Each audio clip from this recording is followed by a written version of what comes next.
Welcome, sleepy traveler.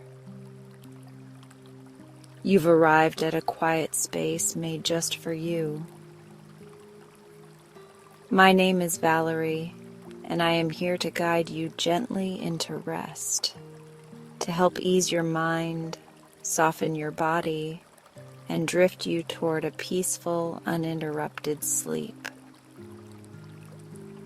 Whether your day was long or your thoughts feel a little too loud tonight, let this be your permission to slow down, to breathe, and to simply be.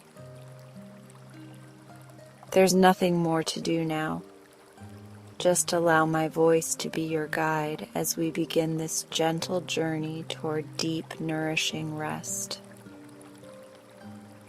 If you're new here, subscribe for sleep content like this, and like this video if you find it enjoyable. Let's begin. Take in a slow, gentle breath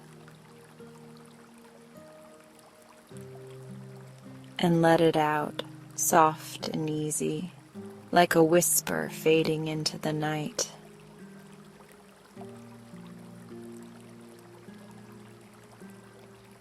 Feel the air move through you, bringing calm with every inhale,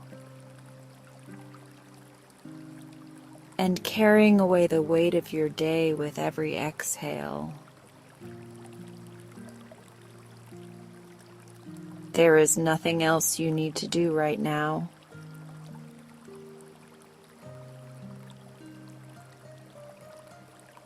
Just be here in this moment of quiet. Notice the surface beneath you. It is holding you completely, supporting every part of your body.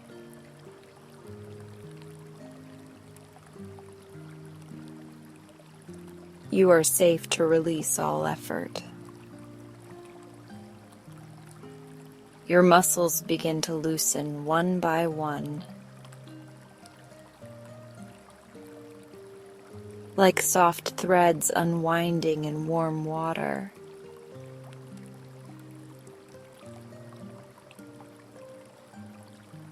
Bring your awareness to your face. Let your forehead smooth and soften.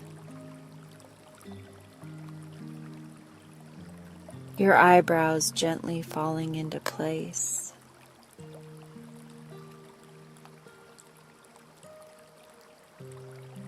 The small muscles around your eyes letting go. Your cheeks soft and heavy, your jaw unhinged from the day's tension. Your tongue resting quietly in your mouth.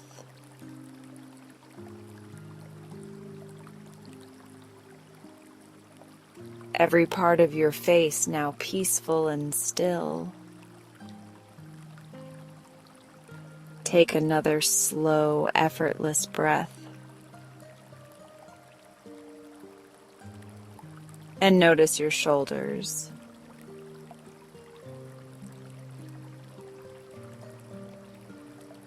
Let them fall away from your ears. Imagine warm sand filling them, making them heavy and loose.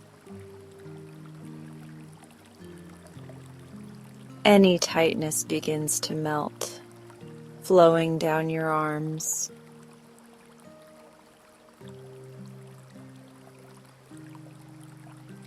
Your elbows, forearms, wrists, and fingers are soft and warm. You can feel the last bits of tension slipping out through your fingertips.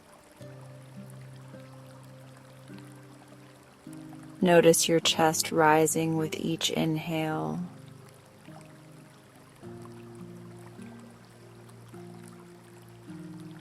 And falling softly with each exhale. Your heart is steady, unhurried, calm. With every breath, a sense of ease expands through your chest and belly.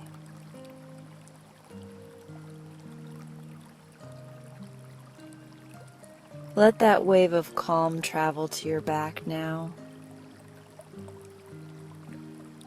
Your shoulder blades sinking deeper into the bed. Your spine long and supported, every muscle letting go.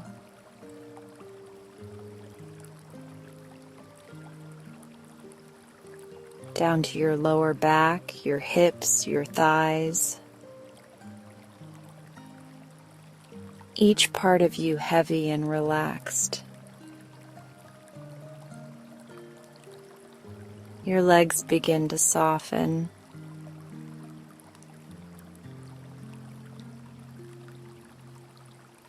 Your knees loosen free.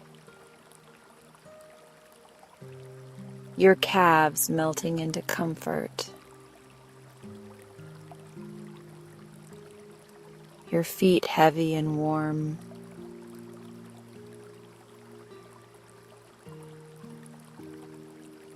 Even your toes are ready to rest. From the top of your head to the tips of your toes. You are now wrapped in stillness.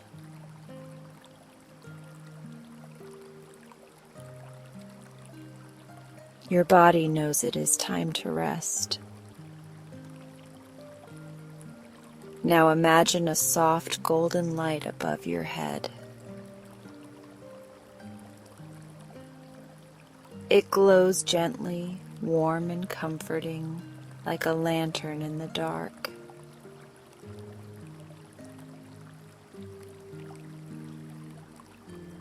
The light slowly begins to drift down toward you, touching the crown of your head with a delicate warmth.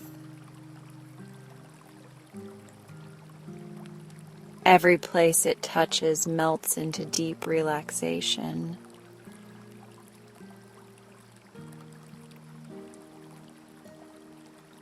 The light spreads across your forehead, over your closed eyes and down your cheeks. It flows into your neck and shoulders, dissolving the last tension.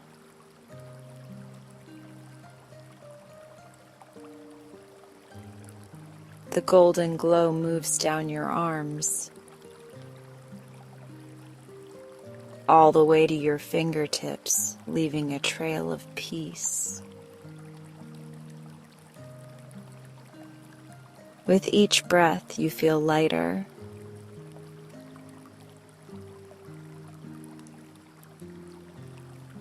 as though the day is sliding off your body. The light now drifts to your chest and belly,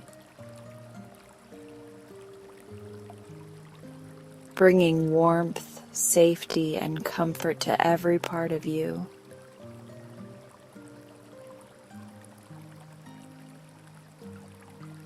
The golden glow reaches your hips and thighs, down to your knees, calves, and ankles. Finally filling your feet and toes until your entire body is glowing softly.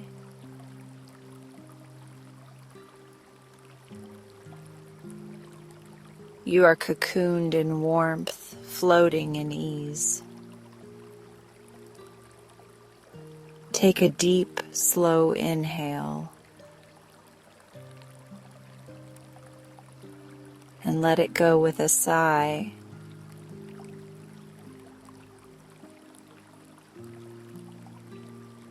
You are lighter now, freer and completely supported. In your mind, imagine yourself lying under a night sky, The air is cool and fresh, carrying the scent of soft earth and distant flowers.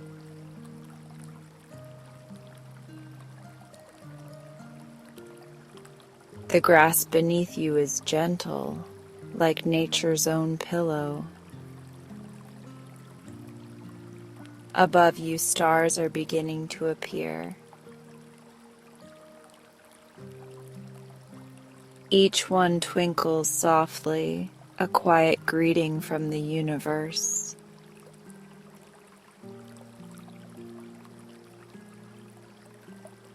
More and more stars sprinkle the sky like diamonds on velvet. The night is calm and infinite, and it is holding you in its quiet arms.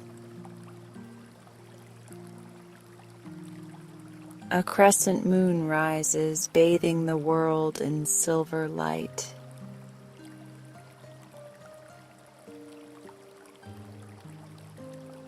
Its glow feels like a protective hand resting over you. You are safe under its watch, safe to let go. Somewhere nearby, a gentle stream trickles.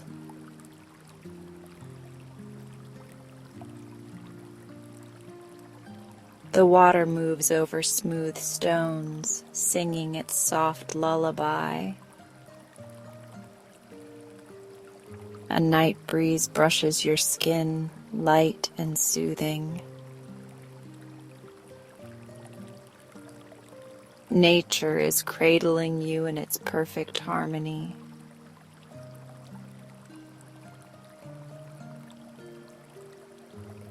Your thoughts, if they come, are like clouds drifting across this night sky. They appear and then float away. No effort, no holding, only ease and release.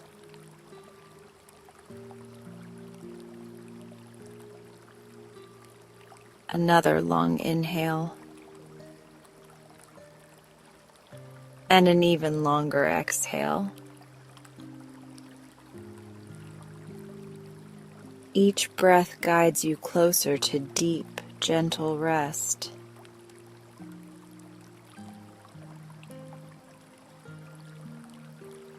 Your body is heavy with relaxation. Your mind is light and free, floating in the soft night. You are ready to drift into the peaceful world of dreams.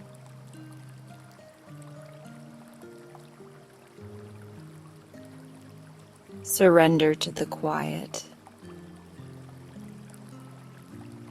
Let sleep come as softly as the stars appearing in the sky.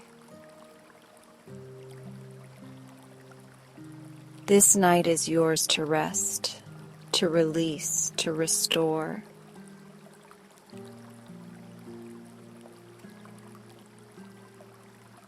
Good night. Rest deeply and enjoy tonight's bedtime story.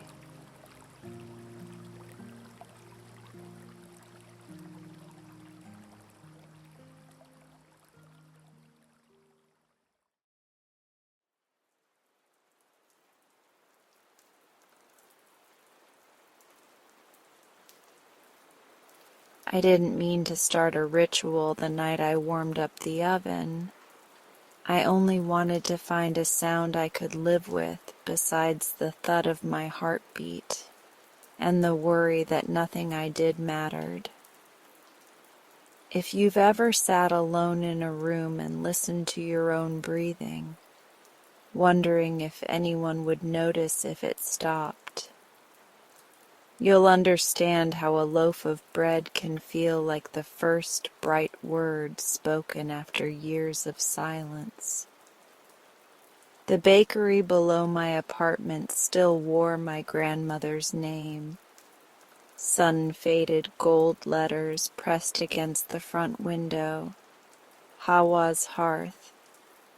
Inside was all dust and memory. The ovens hadn't felt a true morning rush in years.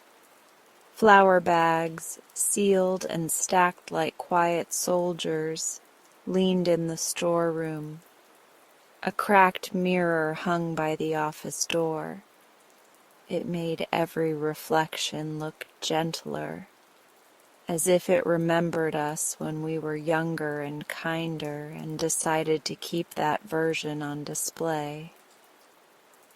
I came home from my job, just data and emails, numbers and tidy columns that never once asked how I slept, and climbed the narrow stairwell that always smelled faintly of sugar and old wood. People in the neighborhood nodded when they recognized me, but the nod stopped at the chin. I was the girl above the closed bakery, the granddaughter of Hawa, the quiet one. If they remembered my name, they didn't use it. Nights were mine. I'd tie up my hair with the ribbon my grandmother left tucked into the recipe book and step into the bakery, flipping switches one by one. The fluorescents flickered awake like a flock of birds startled from eaves. I'd touch the countertops, feeling their coolness as if greeting a friend. The ovens responded to my hands on the dials like a dog lifting its head. Oh, you're here. I measured. Measuring steadied me. 1 cup, another. The scoop of flour was a drift of winter. The yeast a living powder, almost shy at first and then brave as it met warm water. The honey slid from the spoon with slow devotion, amber and patient. Oats scattered like soft rain. I mixed until the roughness turned forgiving, until the dough yielded and tried to rise because I asked it to. I always forgot my loneliness during the kneading. There's nothing quite like pressing sorrow into something that responds by becoming more than it was a minute ago. I'd hum as I worked, a leftover tune from my grandmother's radio. She'd sung these same songs while rising before the sun, wiping the fog from the front window with the heel of her hand so the first walkers could see the trays she'd set out. Brioche like braided rivers, sesame rolls that clicked softly when tapped, cinnamon swirls with sugar freckles. Her voice had carried up and down the block like a kind of weather. People made time to step inside and say her name. After she died, the city went loud, or maybe I just noticed its volume. Compressors from the corner store, buses with their breathy brakes, apartment windows with blue light and shadows that paced until dawn. I turned off the bakery's open sign one day and never turned it back on. It felt like a promise to my grief. We are closed for now. We are keeping careful. But grief is patient and dough is relentless. Both rise when you least expect. So I kept baking, and I stayed closed. And I told myself it was enough to simply fill the rooms with the smell of sweetness at midnight. The first loaf, the one that began everything, was a honey oat, a recipe I could make even if you shook me awake at 2 in the morning. I shaped it into something a grandmother would approve of. Neat tucked ends, a seam like a sealed secret. The scoring knife trembled a little in my hand as I traced a single long curve down the center. I whispered, "Let's give you a road," and slid it into the oven. When the timer chimed, I pulled the loaf into cool air, and the crust crackled like it was telling me a story it had saved all night. I set it on the wire rack, sat on the stool, and watched steam writhe and vanish. The smell was every safe morning I'd ever lived. On the shelf by the door sat a stack of brown paper, the kind my grandmother used to fold around hot bread so people could carry it home pressed against their hearts. I stared at the paper. I stared at the loaf. I felt the heaviness arrive. What is the point? You will eat a slice standing up in the kitchen and put the rest in the freezer, and tomorrow it will be the same. Through the front window across the street, Mr. Holt's living room glowed with the particular light of a person who never turns off the television. He had the permanent squint of a man who wanted to argue even when no one was speaking. He scowled at children and plants. I had never seen him smile. The idea came so gently I almost didn't notice it. Perhaps I could place the loaf on his doorstep and walk away. Not a grand gesture, not a performance, just a warm weight waiting to be found. The thought put a small bright match to something dry inside me. I wrapped the loaf and tied it with cotton twine. Without thinking too much, I put on my sneakers and slipped into a jacket. Midnight had polished the sidewalk. I crossed the street with the bread in my arms like I was carrying a newborn, that careful, that protective. The air made the steam curl under the paper. At his stoop, I hesitated. What if he'd think it was a trick? What if he hated honey? What if he opened the door and caught me and the whole thing turned ridiculous? There is always a voice in my head prepared to keep me from tenderness. Maybe it believes the world is safer that way, but I set the loaf down anyway, because I had already walked there, and because the bread was growing cold fast.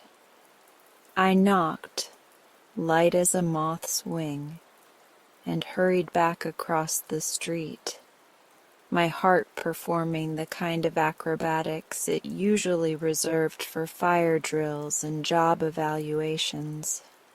I fell asleep with my jacket on, a first for me, facing the window like a child eager for snow. Morning reached over the brick buildings and set the block in relief. I woke to the clank of a garbage truck embracing the alley.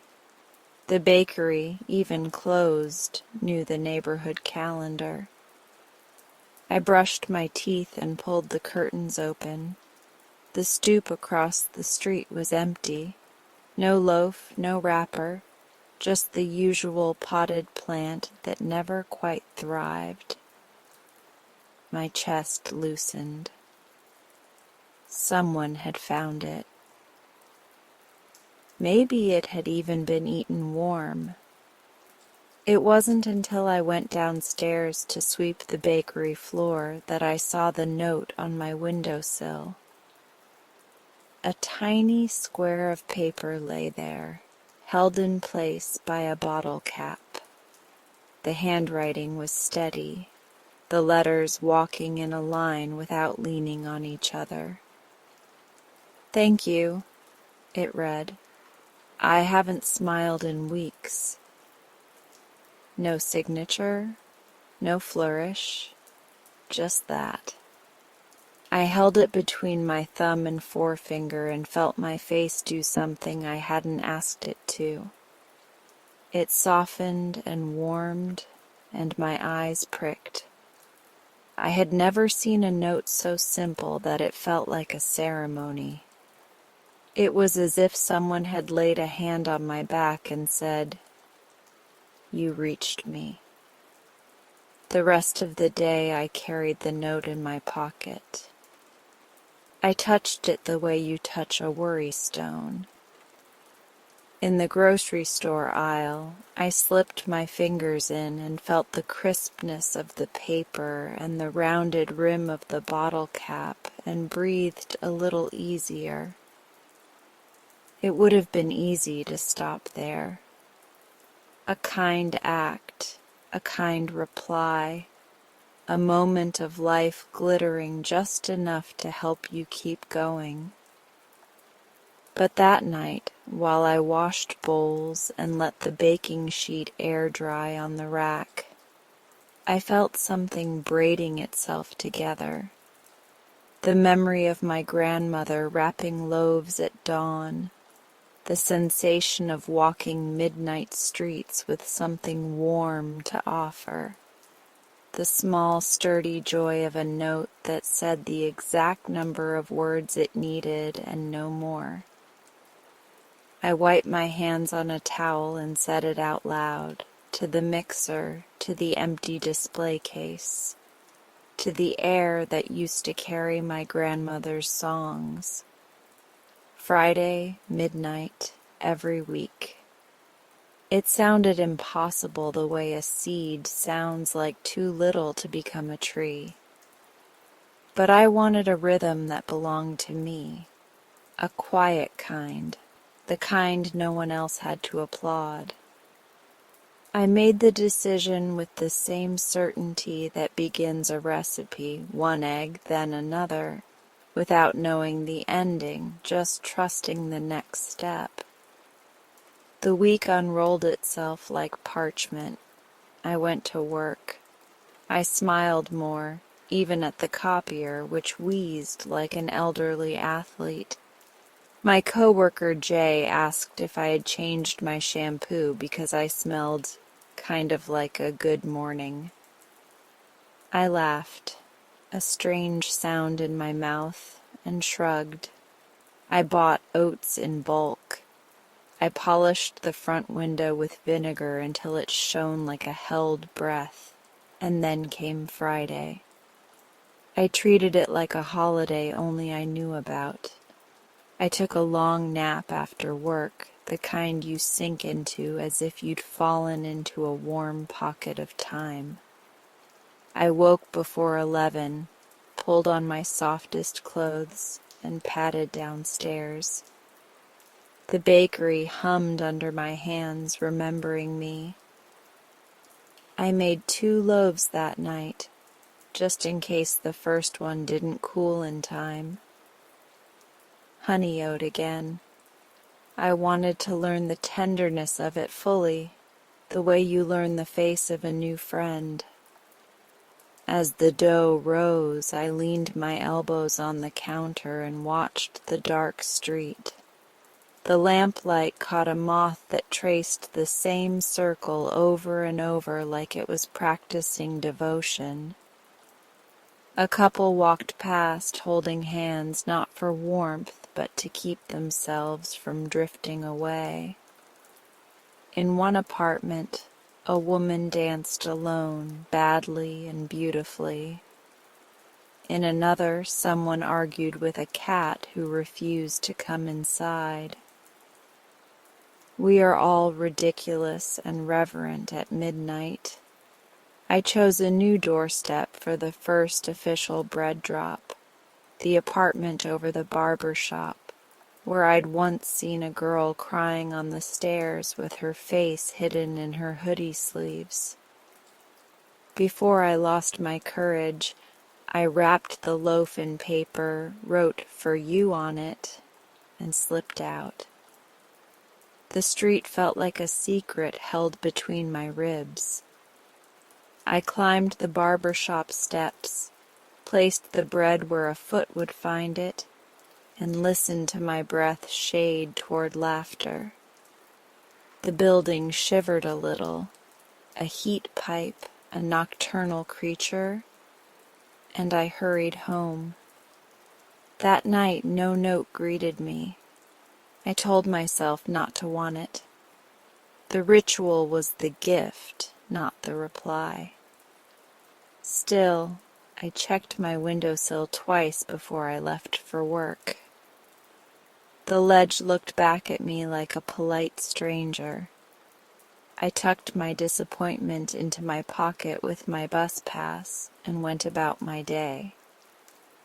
A few minutes after lunch, my phone buzzed. A message from an unknown number. "Hi, I don't know who you are. The bread was warm. It made my kitchen smell safe. I made toast for my little brother before school. He said it tasted like Sundays." I cried in a good way. "Thank you, whoever." I didn't ask how they got my number, and I didn't care. Maybe the barber had it from the time I made flyers for his grand reopening. Maybe Hawa's hearth was still a living rumor. I put my head down on my arms and cried in the break room, quietly, the way I do most things. 10 minutes later, I was back at my desk, the world both exactly the same and completely changed. Every week, I chose a new door. I liked the way Friday felt in my mouth all week long. Friday. It tasted like cinnamon and courage. I learned little things. How to wrap the bread so steam didn't make the paper damp. How to move quietly over cracked sidewalks. How to read lit windows for signs of laughter or loneliness. I became a student of doormats. Welcome, go away, wipe your feet, please. The one with hearts that had faded to polite ghosts. The one that was simply a tile, tasteful and expensive, saying nothing at all. I left loaves for a nurse who arrived home always just before dawn with her shoulders folded under the weather of other people's suffering. For the street violinist who spent afternoons near the bus stop making the world ache in a way that cleaned it. For the man with 2 dogs and no hats who sang to them in a voice that put a quilt around me even from across the street. Some nights I wrote small notes. For strength. For sweet mornings. For a long exhale. I never signed them. I never lingered. The ritual loved the anonymity the way dough loves a warm room. Secret kindness is a muscle. The more you use it, the more you trust its strength. Sometimes I found replies. A sprig of rosemary left on the bakery step like a silver whisper. A napkin folded into a bird. Once, a paper bag of lemons from a backyard tree, their skins made of sunlight. Another time, a sticky note attached to my door. I didn't know strangers could be neighbors. My favorite was a soft pencil drawing someone slid under the bakery door on a Wednesday morning. It was of my front window, the gold letters of my grandmother's name, the reflection of the street curving across the glass. In the drawing, the open sign glowed like a halo, though it hadn't been turned on in years. I taped the drawing beside the cracked office mirror and studied the two together. The mirror, holding a younger, kinder me. The drawing, imagining a future where the sign was lit again, past and maybe side by side. At lunch one day, Jay leaned on the break room counter and said, "You seem different, Amani, like you're wearing a secret jacket that fits perfectly." I smiled and said, "Maybe I am." Friday after Friday, I lived inside a life I understood. I woke early on Saturdays and sat on my stoop with coffee, inhaling the stubborn perfume of yeast and sugar that had married the paint years ago. People walked past and sometimes stopped to speak. I learned the names I had once only guessed at. Mrs. Nguyen with the red scarf and the daughter who wrote poems. Tino, who could fix a bicycle in the time it takes a kettle to boil.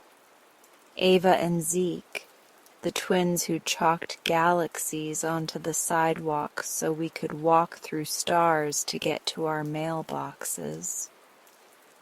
My grandmother's ribbon, knotted in my hair on baking nights, began to feel less like an heirloom and more like a baton passed down in a relay race I didn't know I'd entered. She had woken early to greet the neighborhood with warmth. I moved quietly at midnight to stash warmth where tiresome days might find it. It was all the same language, spoken at different hours. A month into the ritual, I returned home from a bread drop to find Mr. Holt waiting on my steps. My body went very still the way a deer does at the edge of a clearing. He wore that squint of his, but it seemed looser, like a window that had been stuck and then finally opened. He held a thermos and 2 paper cups. "Evening," he said. "Hi," I managed. He nodded at the door. "May I?" I let him into the bakery like you let someone into your thoughts. He looked around the way a person does when they're visiting the childhood home of a friend. "I used to come here before, well." He didn't finish, and he didn't need to. "Before my grandmother died. Before the windows got dusty. Before the world took its small step sideways and never stepped back." He set the thermos on the counter and poured coffee into the cups. It smelled like burnt caramel and patience. "I wanted to thank you properly," he said, "for the other week. I don't know who you think I am, but the bread found me on the right night." He stared into his cup and continued, "My sister used to bake. She always made me half a loaf because she said a whole one was too much for one man, and I said nonsense, but I never argued when she handed me a bag. She died last winter. The house is quiet in a way that makes the walls lean." "I'm sorry," I said, "because there are no better words, and because those are the unbreakable ones." He nodded. "I'm not good at saying thank you, so I brought coffee." We drank. We stood. We listened to the oven, which makes a sound like a cat sleeping when you're near it long enough. He told me about the neighbors, the way the violinist's bow was frayed, meaning she played until the strings themselves tired out. The way the nurse always carried an orange in her bag, a small sun she could peel open during night shifts. The twins who had started drawing with softer chalk after a rainstorm took their galaxy away too quickly. "People notice more than we think," he said. Then he looked at me with a softness I had not seen in him. "But they also don't notice enough. I'm sorry we didn't see you up here sooner." Something was rising in me that had nothing to do with yeast. "It's okay," I said. I hardly saw myself. He smiled, and it transformed his face from cranky neighbor to man who had been waiting for a reason to be kind. Before he left, he reached into his coat pocket and handed me a key on a red string. "This was in your grandmother's things. She gave it to me once. Long story, and I forgot to return it. I believe it fits the side door. Maybe you'll need it. Maybe you won't. But I'd like to put it back where it belongs." I held the key in my palm. It had that lightness keys have when they're about to change something about your life.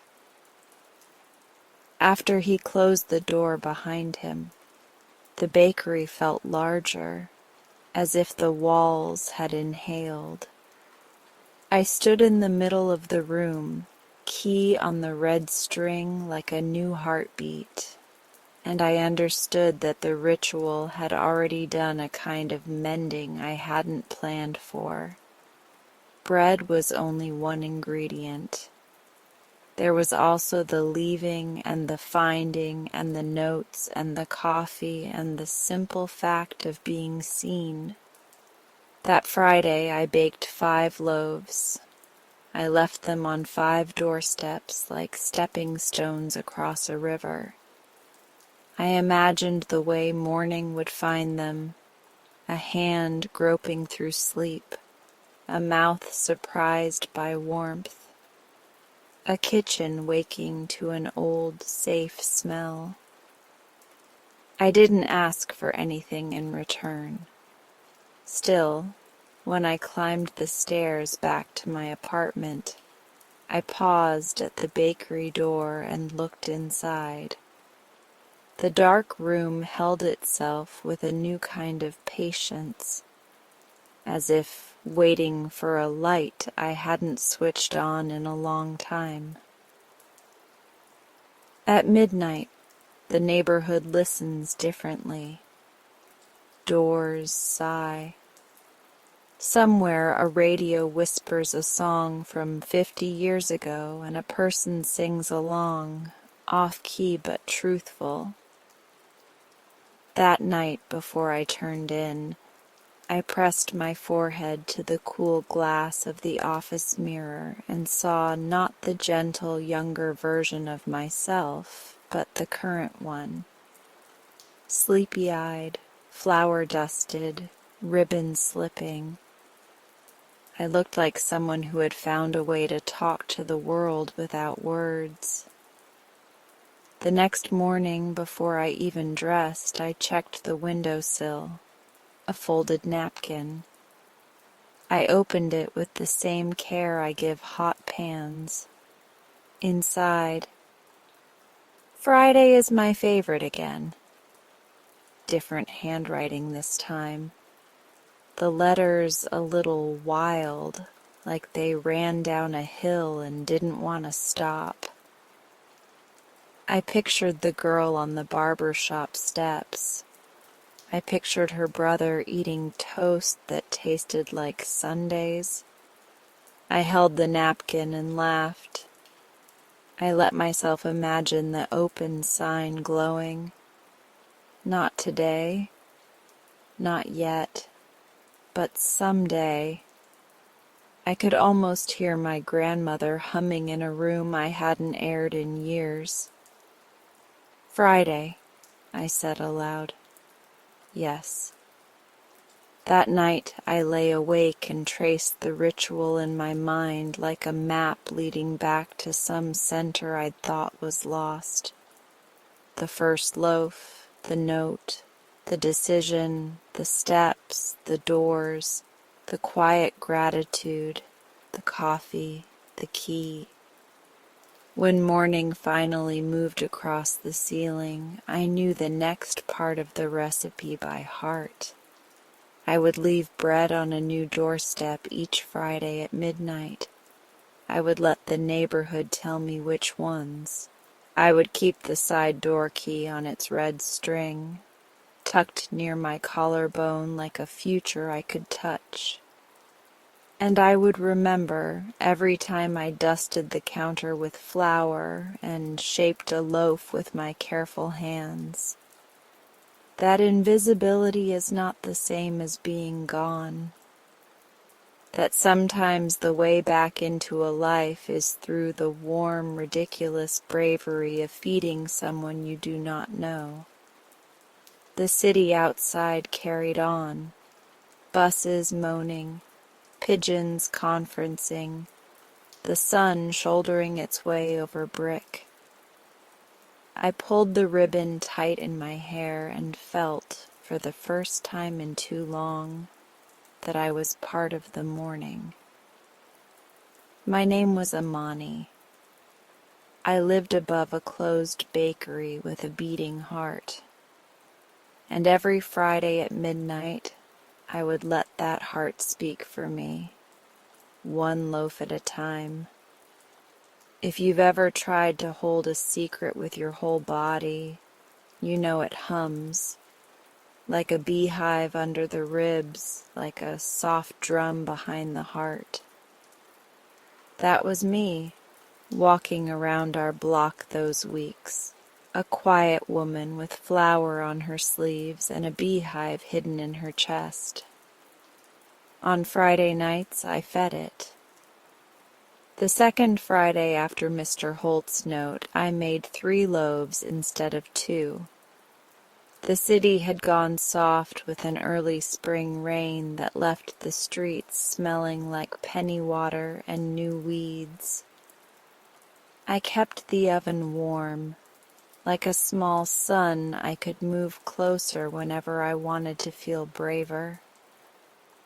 My grandmother's recipe book lay open on the counter. Its corners rounded the way old hands round themselves over time. I smoothed the page with my palm, and it felt like the bakery was breathing with me. The first loaf that night was sourdough, the patient kind that asks you to trust the slow work. I began the starter before sunset, watching it bloom, bubbles rising like a language I'm still learning.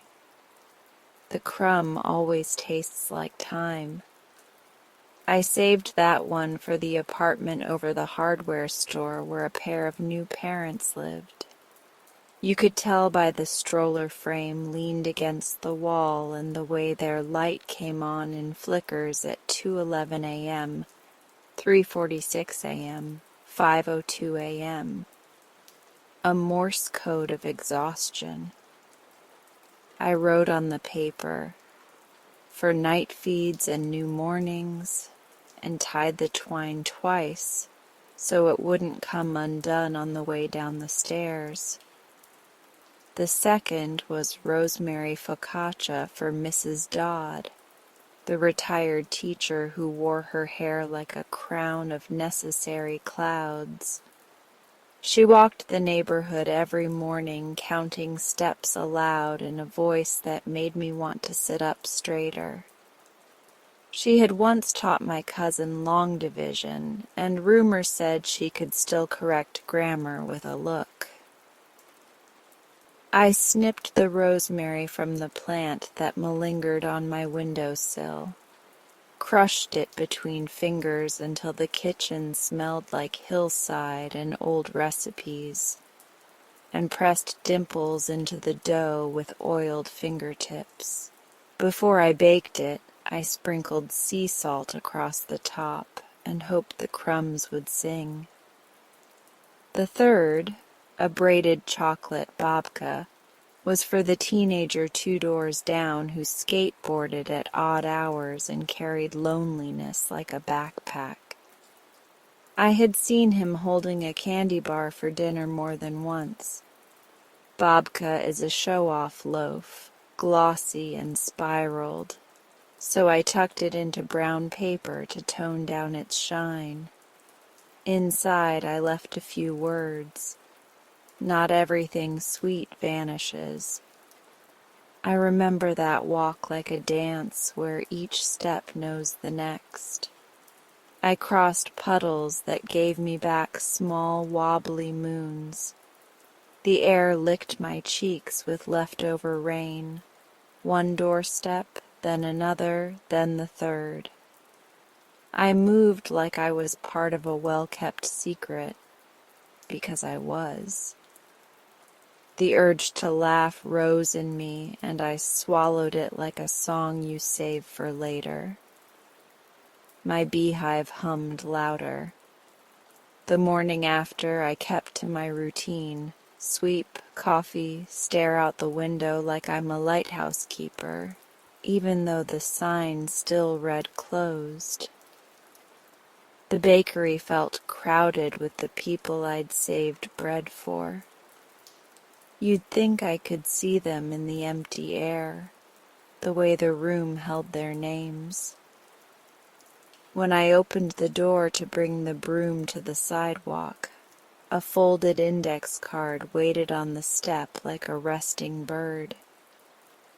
Your bread tastes like hope. Just that.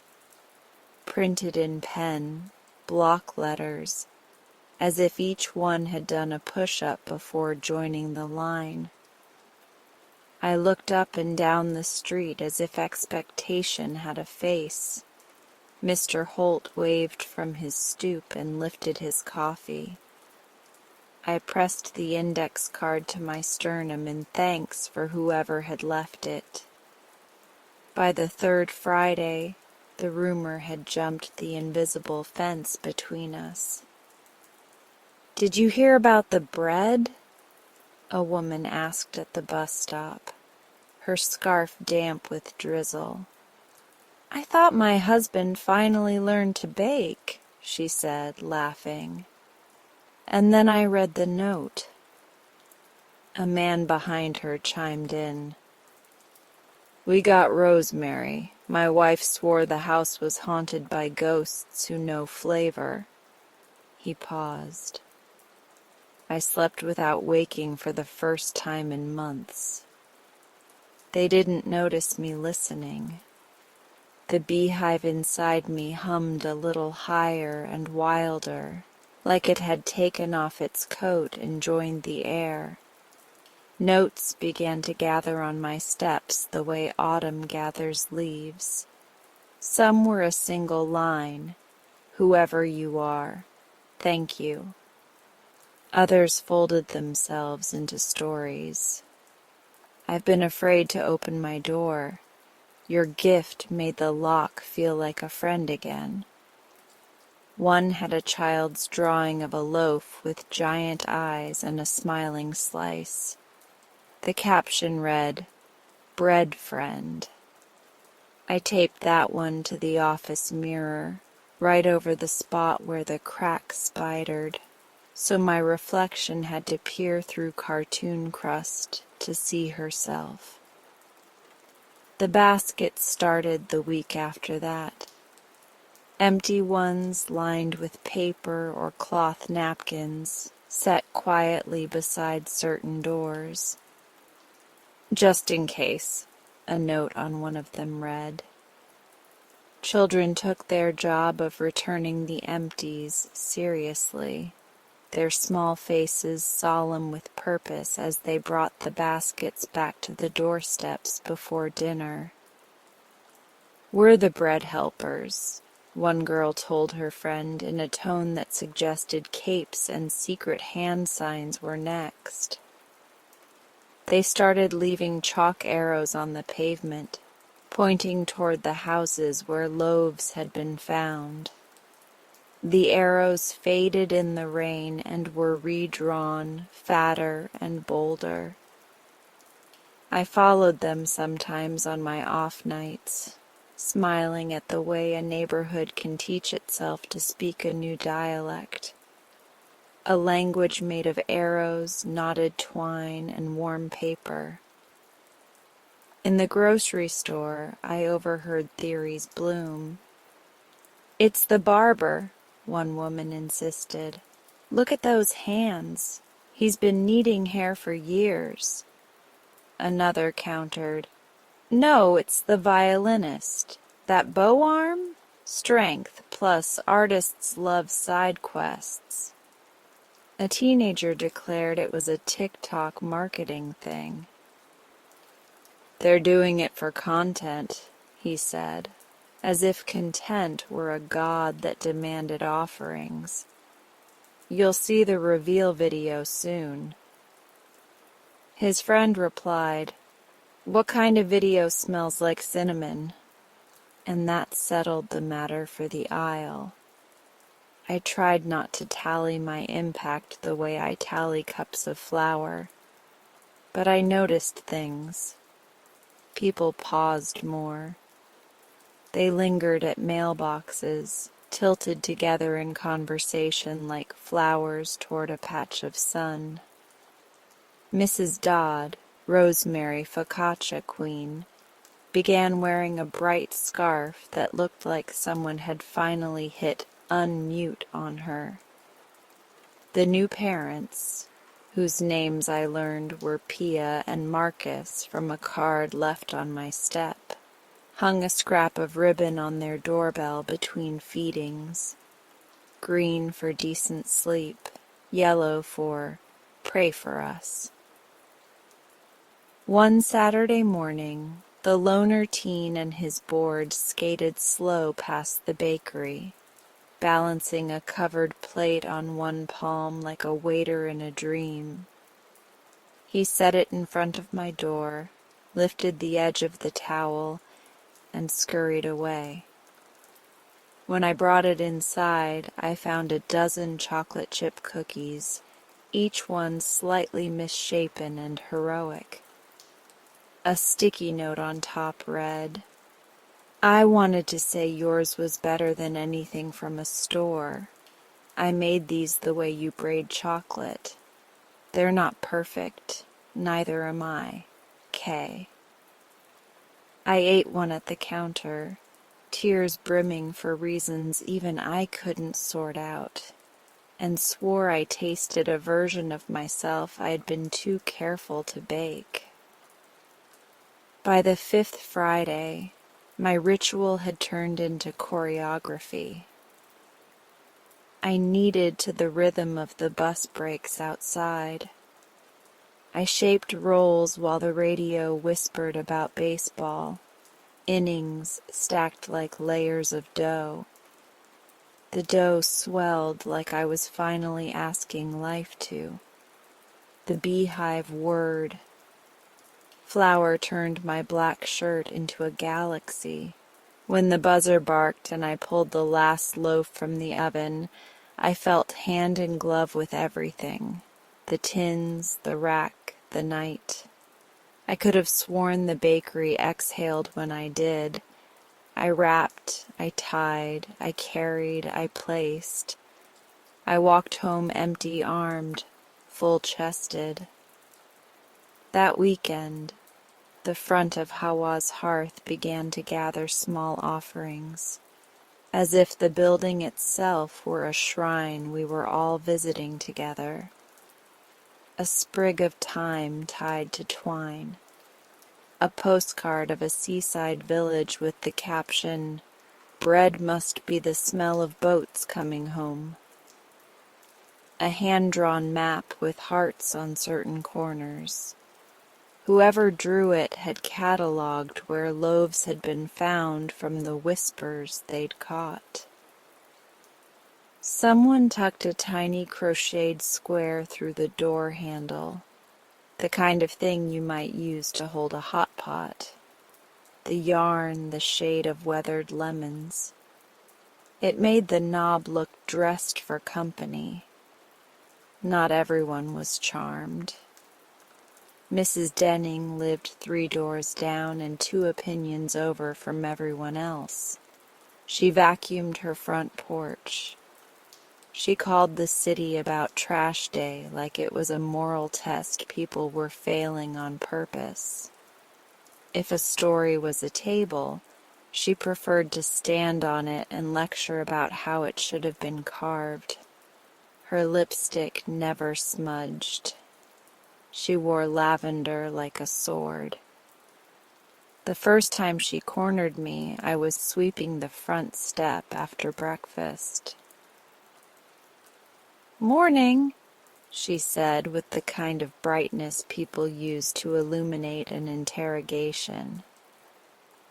"Busy these days?" I glanced up, pushing hair behind my ear with a floury wrist. "Just keeping tidy," I said. "Tidy," she repeated, making it sound like a suspicious word. "All this bread business. Curious, isn't it? Very cinematic." She tilted her head. "You know what would be even more cinematic? A reopening, a grand one. Flyers, a ribbon cut by the councilman, a story in the paper about legacy and neighborhoods and all that." She looked past me at my grandmother's faded gold letters. "I suppose that's what this is, isn't it? A publicity stunt." The broom bristled under my hand. "I don't—" The words tangled. "I mean, I haven't—" She cut me off with a smile that felt like a lid.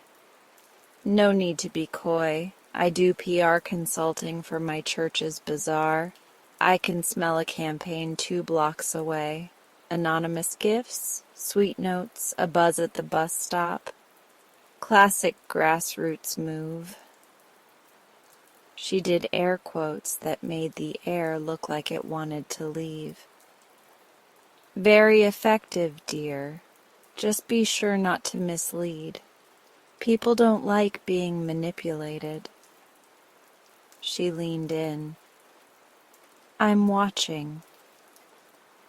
When she walked away, her heels clicked like punctuation.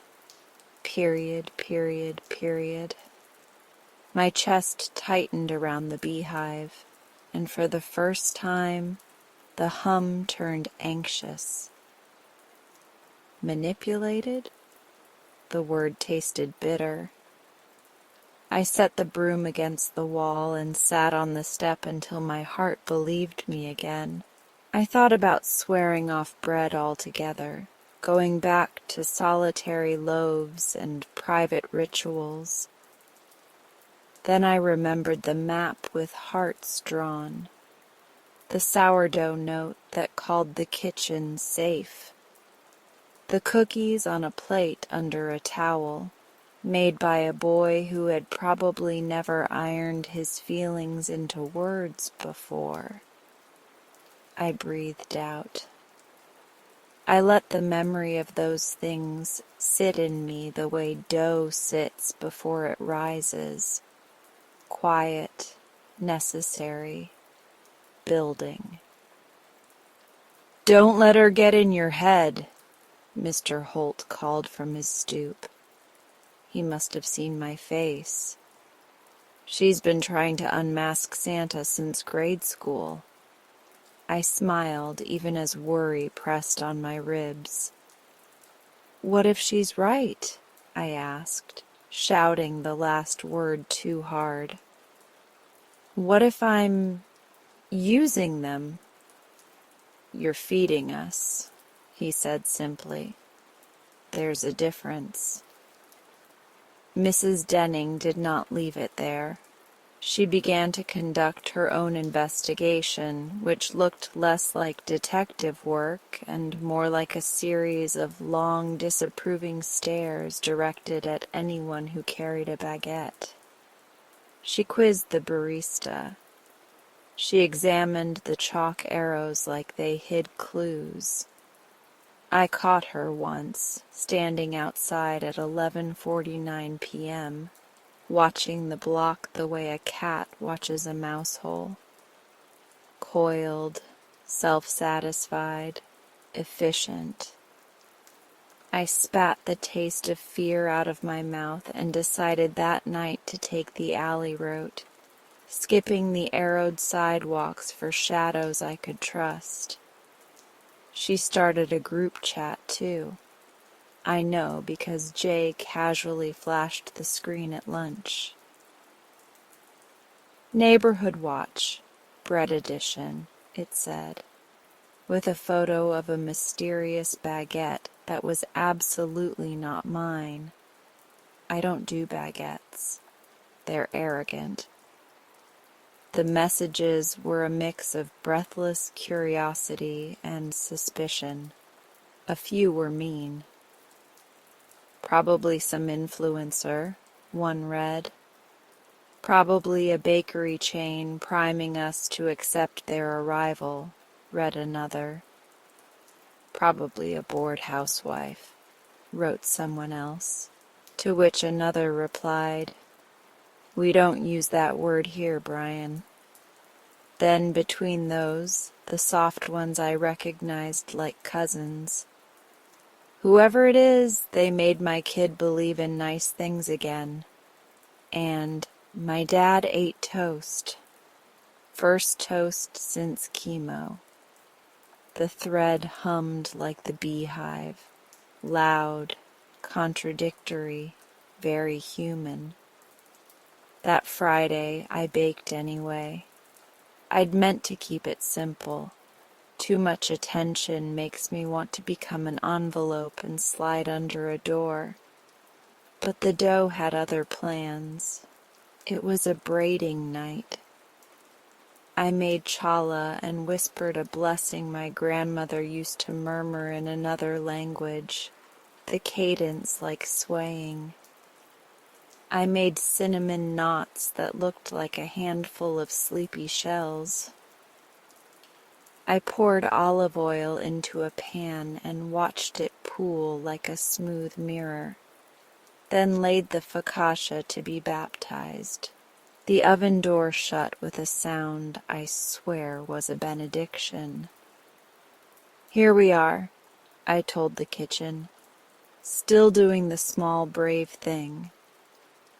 At 12:07, a shadow crossed the lintel of Hawa's hearth.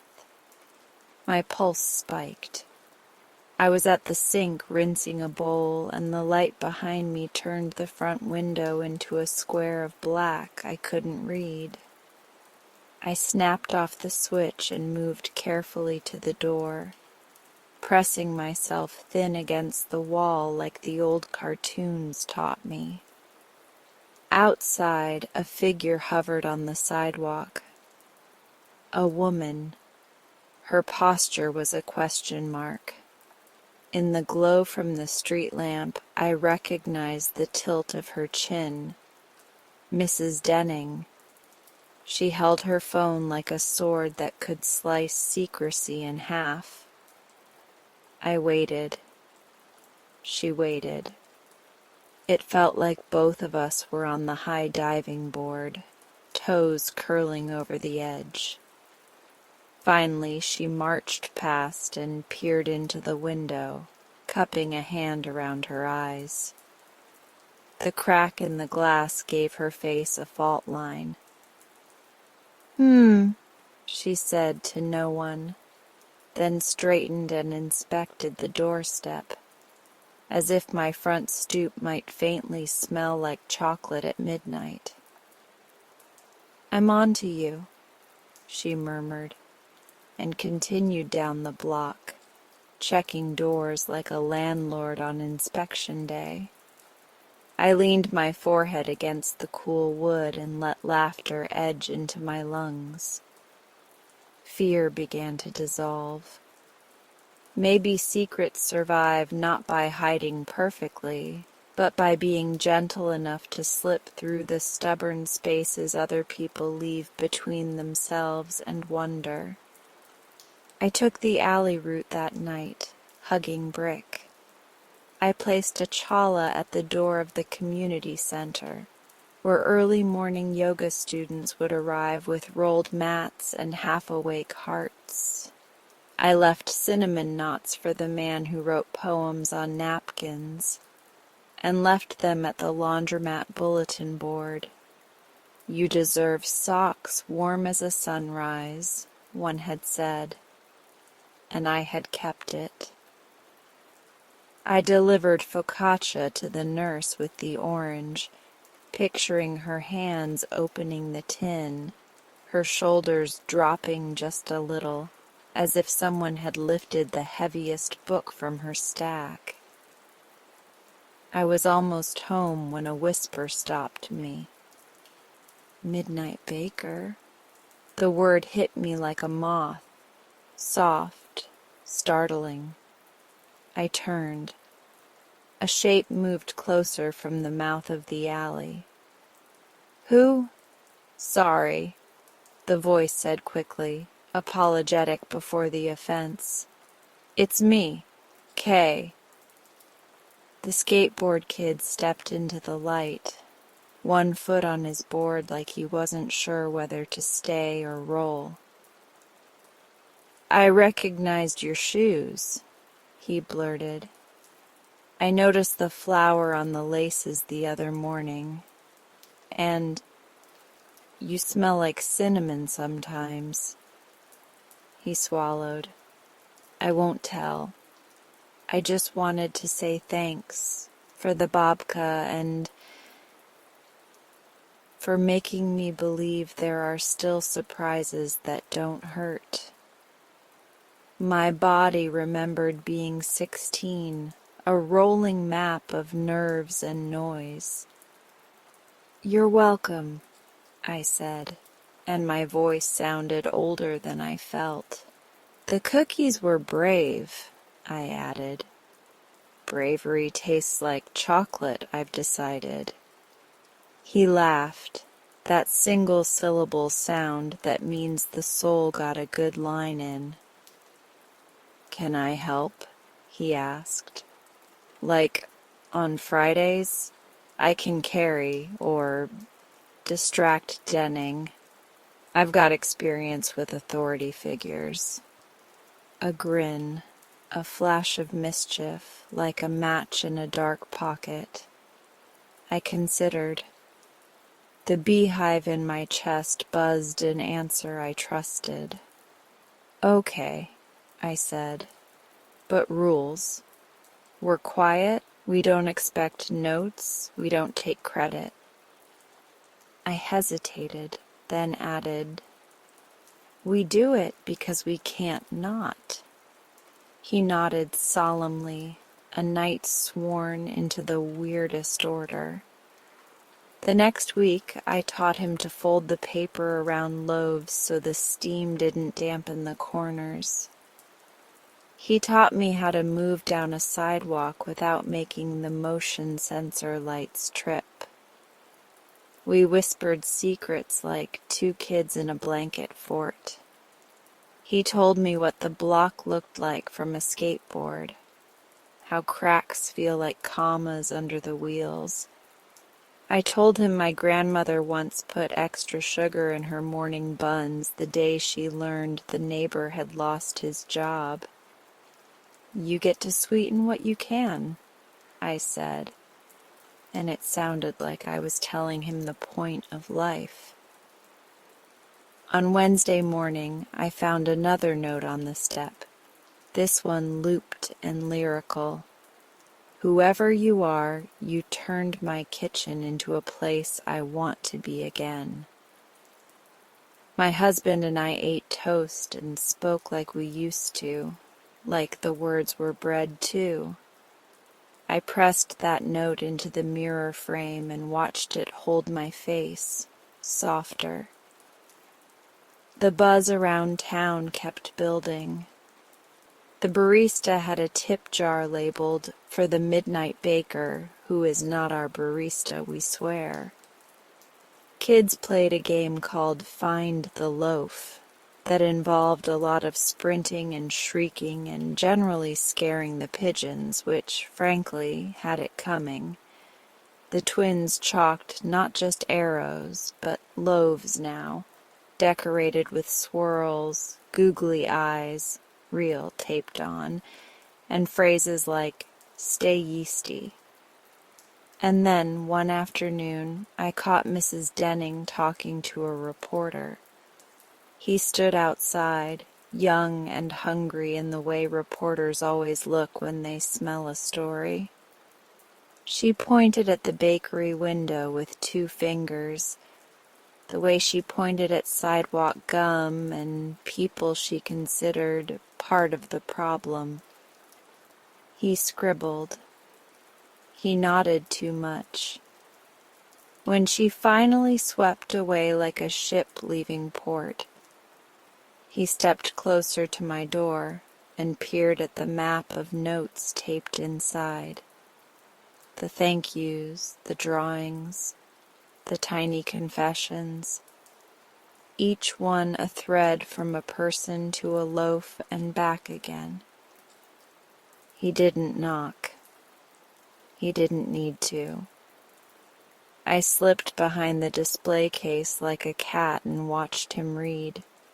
His expression changed in small degrees.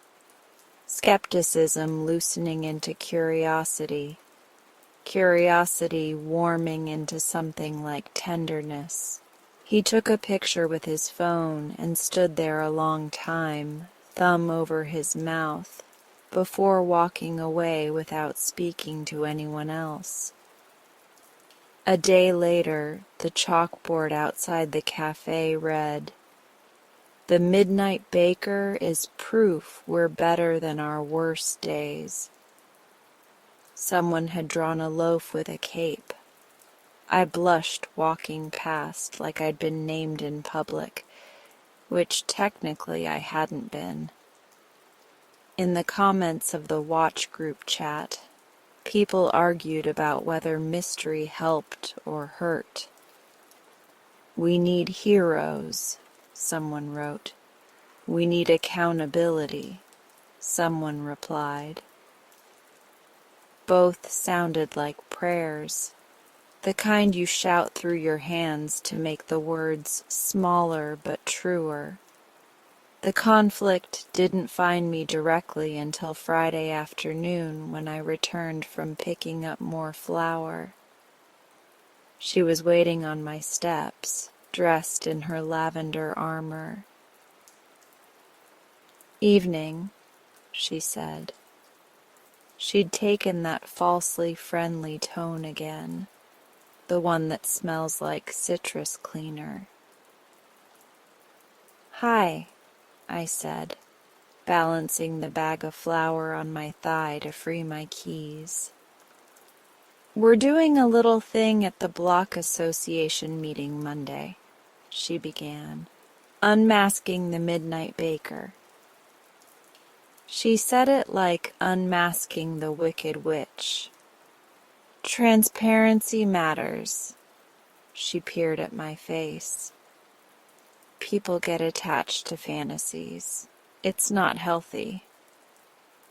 I set the flour down with a thud that puffed white into the air between us. "People get attached to kindness," I said. My voice didn't shake, which surprised me. That's not fantasy. "Kindness without accountability becomes manipulation," she said. "Sweets have a way of making people forget to ask questions." "Ask them, then," I replied. "Ask whatever you need." "I will," she said. "And if this is a campaign, we'll know." "It isn't," I said. thinking of Kay's cookies, of the green ribbon on Pia and Marcus's doorbell, of Mr. Holt's thermos and the red string key resting near my heart. This is me trying to do something small and unremarkable that still changes the temperature of a room. She blinked. For a second, I thought I saw something like understanding flash across her face. Thin, almost transparent, a fish turning in a current. Then the shutters came down. Monday, she said, like an appointment with fate, and left me standing in flower dust that drifted down, lightly snowing my shoes. I baked that night with a different kind of energy, not frantic, focused, like a person who knows the tide is coming in and still wants the sandcastle to be beautiful while it stands. Kay arrived just before 11, skidding a little on his board and catching himself with a flustered, "I'm good, I'm good." We folded, we packed, we braided. We made a list together of who might need what. Sourdough for Pia and Marcus, green ribbon today. Rosemary for Mrs. Dodd, who had started smiling at pigeons. Babka for Kay's friend Jay, who had put his heart in a locker and lost the key. Cinnamon knots for the laundromat poet, because he should know what he tastes like to the world. At 11:58, my phone buzzed. An unknown number. I almost didn't look, but something in me said, "Maybe now. Hi. You don't know me. Or maybe you do." The truth is, I don't know myself very well lately. But I woke this morning to your bread and felt like the day had a handle I could grab. Who are you? Will you tell us on Monday? A neighbor. I stood with the phone glowing in my palm, the bakery warm, Kay humming under his breath, the loaves arrayed like small suns cooling. The bee swarm in my chest went quiet, then louder, then quiet again. I typed, erased, typed again. I don't think the point of bread is the baker, I wrote, and deleted it because it sounded like a fortune cookie that would get me roasted in the comments. Instead, I put the phone down. I tied a knot. I lifted a loaf and felt its weight. "Let's go," I told Kay, "before the lights trip, before the cats decide we're prey, before the day knows we're trying to change it." We stepped into the night, and the air met us like a friend who doesn't ask questions first. I took the alley. He took the sidewalk. We moved as if we'd trained for this, because we had, in little ways, every day of our lives, whenever we let tenderness win around. We left bread where the dark needed softness. We returned our empty arms home. On the bakery step, when we were done, someone had left a new note, written on the back of a grocery receipt. "Keep hiding if you want. Keep giving if you can. The rest of us will handle the talking." I pressed it flat, smoothed the wrinkles, and taped it beside, "Your bread tastes like hope." The mirror caught the corner and made the words look doubled. Hope, hope. A trick of angles, and also a promise. I slept that morning with the window cracked so the bakery smell could climb the stairs and find me. In my dreams, I walked through a town where doors breathed in unison. I woke to the city's noise quilt and lay there a minute, listening. The beehive in my chest was calm, purposeful. Monday was coming with its meeting and its questions and its lavender. I would go. I would bring bread. I would say what I needed to say, or nothing at all, whichever tasted like truth when the moment came. Until then, I had work to do, the kind that is its own answer, the kind that turns ovens into suns and notes into stitches and a neighborhood into something that knows its own name when it hears it. The secret kept humming. I kept baking. The town kept leaving little proofs of gratitude like breadcrumbs on my step. And somewhere, I'm nearly certain, a nosy neighbor sharpened her certainty and set her sights on Monday night. Let them wonder, I whispered to the cooling rack, to the cracked mirror, to my grandmother's ribbon tied at the nape of my neck. Let them whisper. I know who I am. I am the woman who leaves warmth at doors. I am the keeper of a quiet ritual. I am the one who understands that sometimes the only difference between a lonely street and a kind one is what you set down, and when. Friday midnight is a heartbeat now, and the town is learning to listen. Some secrets feel like light trapped in your hands, warm, alive, and almost too beautiful to risk letting go. That's how the bread had become for me. It wasn't just dough and yeast anymore.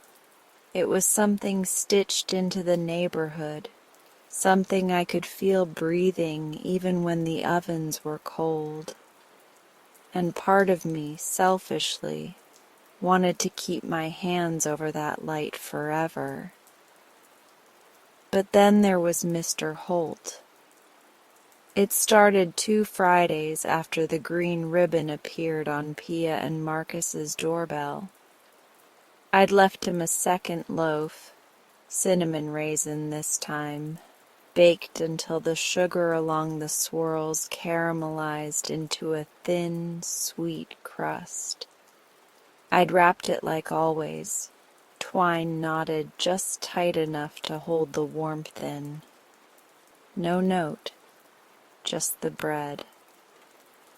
The next morning, I opened the bakery door to sweep and nearly stepped on them. 3 daffodils, freshly cut, their stems wrapped in damp paper towel and tucked into a glass jar. They were set exactly where I'd placed his first loaf weeks ago. No note this time either, but I didn't need one. Every Friday after that, the flowers came back. Sometimes tulips, sometimes carnations. Once a handful of daisies so bright they looked like they'd been borrowed from a child's drawing. He always left them where he had received the bread, as if we were trading in a currency only we understood. His porch looked softer now, even when he wasn't on it. And when I passed him on the sidewalk, his usual curt nod had turned into something warmer, still gruff, still Holt, but like a man who'd found a reason to uncross his arms. The flowers made me reckless in the best way. I started thinking more about who needed what kind of bread. That's how the cinnamon loaf found its way to the small brick duplex near the end of our street. I'd noticed the single mother there before, always rushing, a bag over one shoulder, her little boy's hand clenched tight in hers. She wore her exhaustion like a uniform, neat but fraying at the edges. I'd baked the loaf late, after the others were already cooling, letting the cinnamon bloom in the warm air. It's a scent that doesn't just fill a room, it curls around you, tucks itself under your ribs, and whispers, "Stay." I wrapped it quickly, scribbled for sweet mornings on the paper, and set it on their step just after midnight.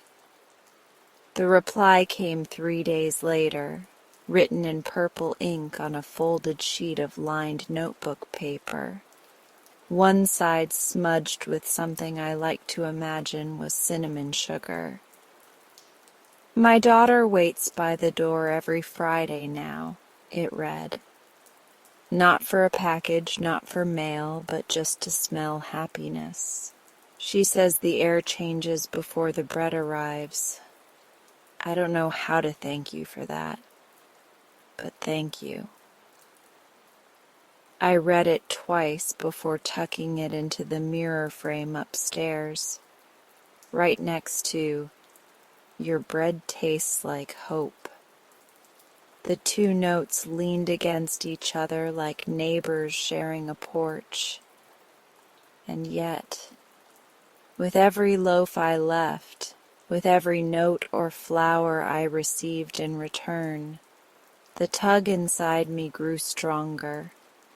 I wanted to tell them, all of them, not for recognition, not really, but because I wanted them to know their baker wasn't some fairy tale.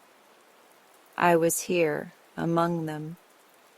I stood in the same grocery lines. I swept my stoop the same as they did. I wasn't invisible, but the fear was just as strong. If they knew it was me, would the magic disappear? Would the bread become just bread again, stripped of its mystery, stripped of the joy of wondering? Would they still wait at the door just to breathe in the scent? I'd turn it over and over while I worked, kneading the question into the dough like salt. I imagined lifting the open sign one morning, windows polished, ovens blazing, the air thick with cinnamon and rosemary and lemon glaze. I imagined the crowd, the smiles, the warmth of voices saying my name. And then I imagined the novelty fading, the whispers about business strategies, the inevitable talk of profit. I imagined Mrs. Denning standing front and center saying, "I told you so." So I stayed in the shadows, and the shadows stayed kind to me, until the night they almost didn't. It was a clear Friday, cold enough that my breath followed me like a ghost. I'd made a batch of honey oat loaves, the kind that feel like a steady hand on your back. One was for the older man who lived in the small yellow house on Maple, the one with the porch swing that never moved. I'd seen him only once, staring out the front window with a look like he was trying to remember the name of something important. I crept up his walkway, the loaf cradled in my hands. The street was silent except for the crunch of my steps on frost. I bent to set the bread down, the paper crinkling softly, and then the porch light flickered on. I froze, my whole body locked in place. the way a deer does when it realizes the forest has gone too still. The loaf sat between my hands like an exposed secret. From inside I heard movement, floorboards complaining under slow steps. My heart pounded so hard I swore it would knock the bread over. I darted backward, tucking myself into the narrow strip of shadow between the porch and the hedge. The light spilled out just enough to touch my sneakers. The door opened. He stood there, thin, his sweater sagging at the elbows. His eyes swept the porch and landed on the loaf. He crouched, picked it up, and just held it. For a long moment, he didn't move. Then he pressed the bread to his chest, closed his eyes, and breathed in. I felt the breath in my own lungs. He turned, carrying the loaf inside like something fragile, and the door clicked shut. The light stayed on a few seconds longer, spilling over the empty porch, before it flicked back into darkness. I stayed where I was, crouched in the hedge's shadow, my heart still galloping. The air felt sharper now, the risk settling into my bones. I could be caught, not just by him, by anyone. And yet, as I walked home, the image of him holding that loaf stayed with me. The way he'd closed his eyes, the way the bread had fit in his arms like it belonged there. Maybe risk was part of the recipe. The next morning I found no flowers, no notes, just the quiet hum of the ovens downstairs and the faintest trace of cinnamon still clinging to my sleeves. I stood at the top of the bakery stairs, holding the single mother's note in one hand and one of Mr. Holt's daffodils in the other, and thought about how strange it was that something as ordinary as bread could carry so much weight.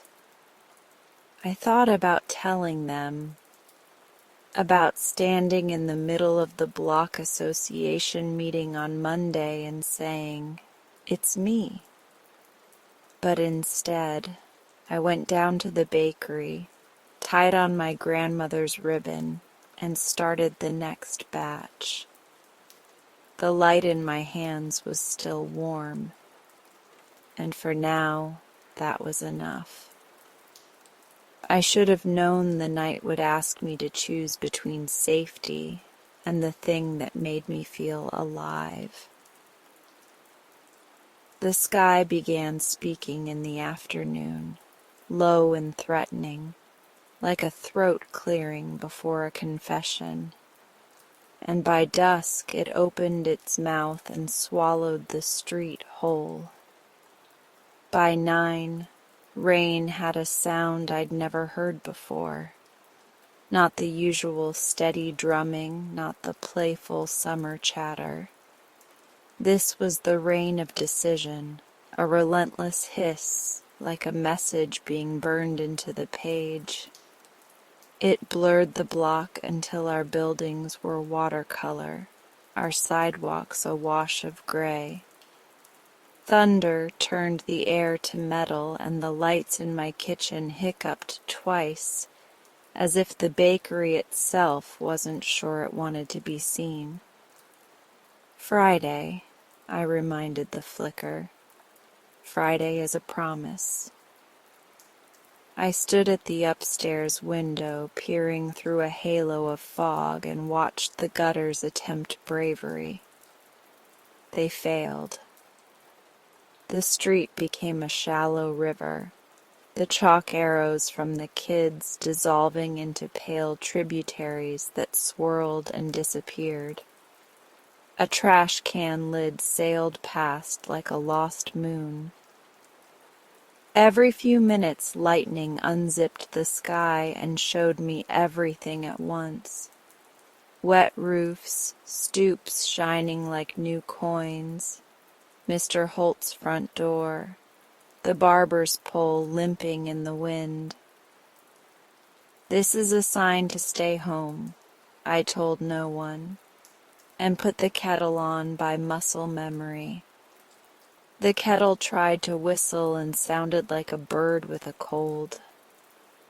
The bakery's open sign, still dark for years, seemed to lean toward me from the window as if to say, "And if it's not a sign, is it an excuse?" I pressed my palms to the counter to steady the shaking I pretended belonged to the building. "It's foolish," I said. "It's dangerous." I pictured my grandmother, apron damp, hairpin teeth flashing when a storm rattled the panes. She would have snapped flour from her fingers and said, "Danger is carrying love to a door when you've convinced yourself it's safer to leave it on your own table." Then she would have put on her boots. I stood there trying to argue with a woman who isn't here, who still somehow wins every time. My phone buzzed on the shelf, a small, insistent moth, a message from Kay, the skateboard kid with a knight's vow. "You good?" his text read. "Streets are," I typed, thinking of skipping. His answer didn't arrive as words. Instead, a photo appeared. The view from his window, rain ravaging the glass, and on the sill a plate of my cinnamon knots from last week. 2 left, sugar glittering in the electric dark. Below, a single line, "Storm bread is the best bread." My beehive heart, that steady hum behind my ribs, pulsed like it had found the tempo of the rain and was trying to keep up.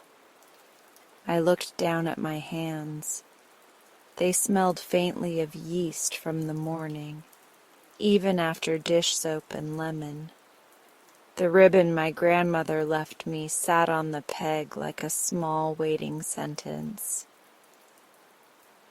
"Okay," I told the storm, which continued to ignore me. "You're loud. I can be loud too in my way." I bundled myself into what armor I had. Heavy coat, wool hat, the ancient boots that had survived 3 winters and 1 unfortunate date in a muddy park. I looped the red string with the side door key around my neck and tied the ribbon in my hair like a flag even though there was no one to see it. When I clicked on the downstairs lights, they hesitated, then held. The ovens waited like loyal animals, silent but ready. I didn't plan to bake much, just enough to keep the rhythm. But my hands are liars when they tell me just enough. I mixed quickly, urgency folded into the dough with the salt. I chose loaves that knew how to be comfort on contact. Honey oat for Pia and Marcus, who would be up anyway with the baby. Rosemary focaccia for Mrs. Dodd, whose morning walks would be taken hostage by the weather. A cinnamon loaf for the single mother whose little girl waited by the door, just to smell happiness. For Mr. Holt, a simple white sandwich loaf like his sister used to make, the kind that takes to rain like a stoic umbrella, unfussy, faithful. The storm rattled the windows, and the ovens answered with warmth. Each time lightning tore the sky, the bakery flashed into a different century. My grandmother's hands where mine were, her breath counting time while thunder made the song. The power stuttered once, twice. The ovens held steady, as if they'd decided to keep faith with me for one more attempt. I set the first loaves to rise and leaned into the window. In the houses opposite, windows glowed with that distinct storm light. Lamps on in rooms usually lit by the television, candles brought out from under sinks, silhouettes moving closer to each other under a shared blanket. People were gathering at thresholds like moths drawn to whatever warmth didn't flicker. It looked as if the neighborhood was keeping watch with me, each of us in our own ship, lanterns held high. The storm changed the block's music. The violinist's corner was empty, of course, but somewhere a radio hummed a waltz half swallowed by static. I could hear laughter in one apartment, brief, bright, followed by the flurry of feet. The twins' chalk galaxies had become small lakes. I imagined them kneeling at the window, inventing names for constellations that could only be seen in puddles. I shaped the loaves fast, my fingers learning new speed. When the timer chimed and I opened the oven door, steam rolled out and met the storm head-on in the doorway like two old rivals. The shelves were small suns. I wrapped each loaf tight in paper, double-layered for rain, and tied the twine with knots I tested like I'd tie a raft. Kay texted again. Denning is out on her porch, W, a flashlight, LOL. I almost laughed, then put one extra loaf in the basket. For her. I didn't know if I'd be bold enough to leave it, but storms rewrite rules, and maybe her certainty deserved a warm argument. I opened the side door, and the night shouldered into me with wet weight. The rain was not falling so much as arriving all at once, as if it had been released from a promise and was making up for lost time. In 2 steps, my hat was a washcloth. I tugged the brim down like I was trying to keep secrets inside my skull. The water at the curb was past my ankles, eager to become a river if someone just whispered, "Go." The bakery's threshold is 2 inches higher than the sidewalk, and for years that has been enough. Not tonight. I set one basket on a milk crate, hoisted another, and stepped into the street with the ridiculous sense that I was wading into a story I'd read as a child. The brave baker who refuses a king's storm. Only the king is Tuesday, and the kingdom is this block, and the hero is me. The first porch was Pia and Marcus's. Their light made a golden bruise on the rain. The green ribbon on the bell was wilted and hopeful. I set the honey oat down and knocked a soft knock with my knuckle, a secret signal we'd never agreed on and both understood. Through the window I saw Pia's shape move, and then the small silhouette of the baby's blanket in her arms. She opened the door just enough to snatch the loaf into the warmth, then pressed her face to the crack and breathed in with a sound that crossed the water to meet me. She didn't look left or right, didn't search the rain for a face. She pressed the door shut with her foot, and the light inside grew steadier, as if bread were a dimmer switch. At Mrs. Dodd's, the geraniums on her stoop were valiantly drowning. I slid the focaccia behind the storm door and tucked a note beside it. For the steps you'll count again. Lightning stitched the clouds. When the thunder rolled over the buildings, I felt it in my ribs like a bass drum and wondered if my heart would learn to sync with anything louder than itself. At the single mother's duplex, I hesitated, water soaking through to my tights. The little girl would be sleeping, I hoped, but the window's glow tugged at me, a child's nightlight refusing to be brave alone. I set the cinnamon loaf on the mat and lifted my hand to knock, just as a small shadow scurried into the window frame. A pair of hands pressed to the glass, and a nose, and then a whisper I couldn't hear, but understood. She was waiting for the smell to arrive. My knock would spoil the magic. I left the loaf and backed away, my chest tight with the good ache that happens when you realize your ritual has been adopted by someone else's hope. By the time I reached the middle of the block, rain had climbed my coat like ivy and was working its way down my spine with cold, determined fingers.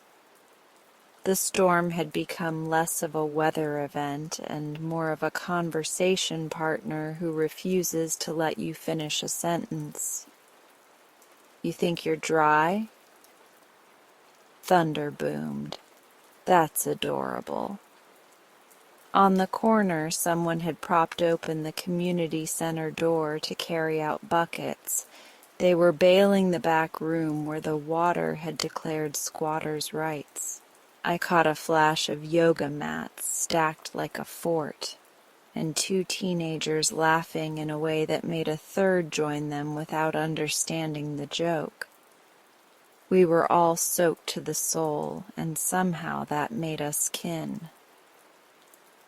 I saved Mr. Holt for last. It wasn't strategy. It was a small, private superstition. I liked ending the night where the ritual had found its first return note.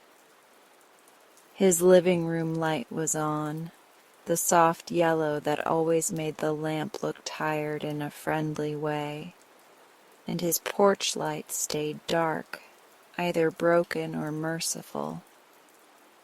The jar of flowers sat waiting under the eave, a stubborn daisy pointing its face at the rain as if it could send sunshine back up. The sidewalk was a slosh, the porch steps slick. I lifted my basket onto the top step, set the sandwich loaf beside the jar, and bent to secure the twine under the weight of the storm. The paper had softened even under 2 layers, and I wanted him to meet warmth rather than sodden effort. I was thinking about his sister, the way he'd told me she used to hand him half loaves because a whole one was too much for one man, and I said out loud into the rain, "Tonight we're greedy. Tonight it takes a whole." The thunder waited for me to finish before answering. I turned to go, and that's when my heel found the moss slick on the step, and the universe yanked me sideways. The world tilted in a single vicious smear. The basket slid, my knee slammed stone, and my hands shot out for anything.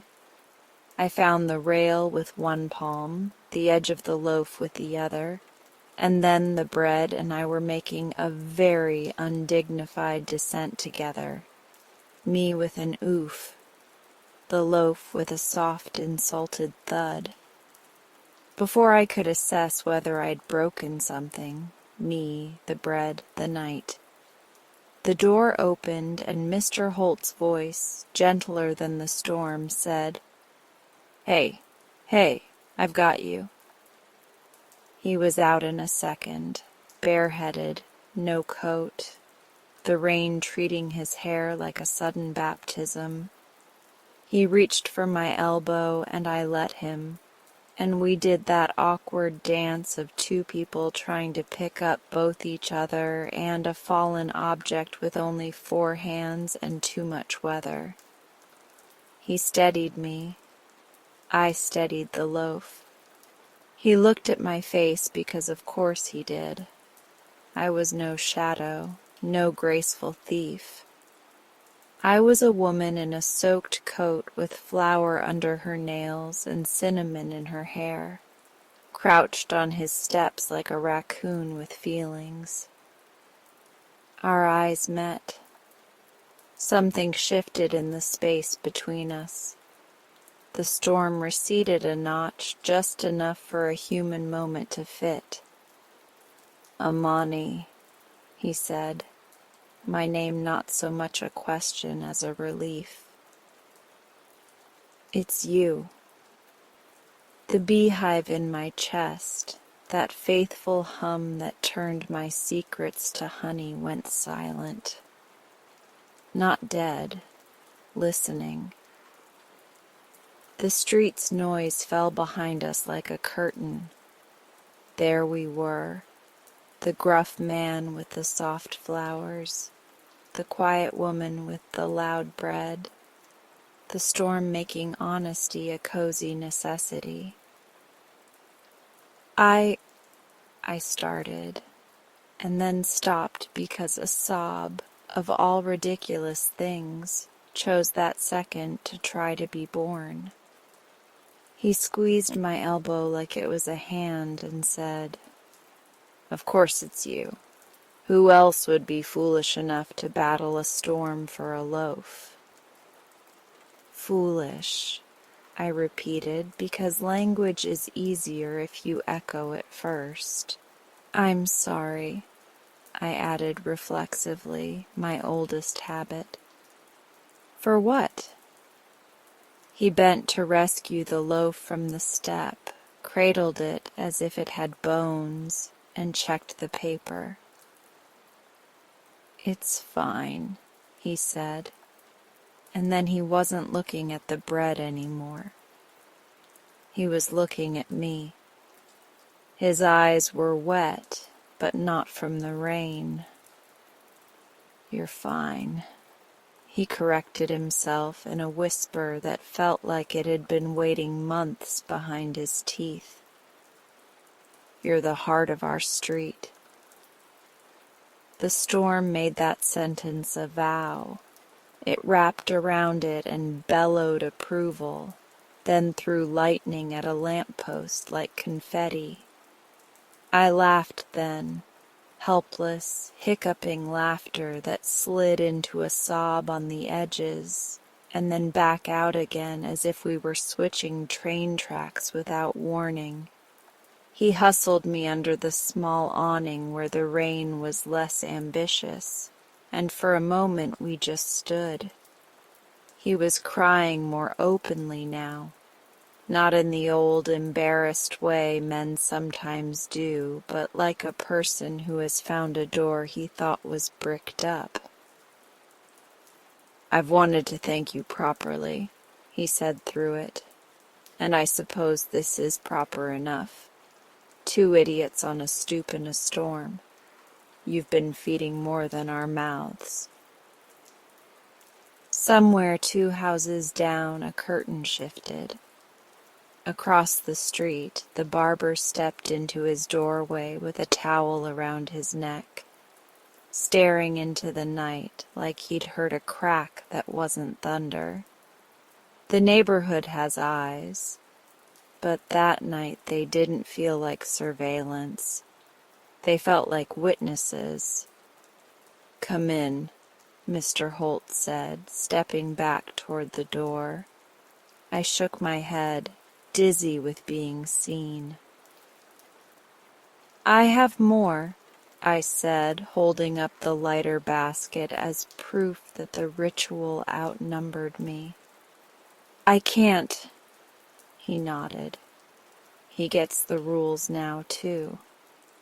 "Then at least—" He set the loaf on the small hall table just inside and grabbed an umbrella.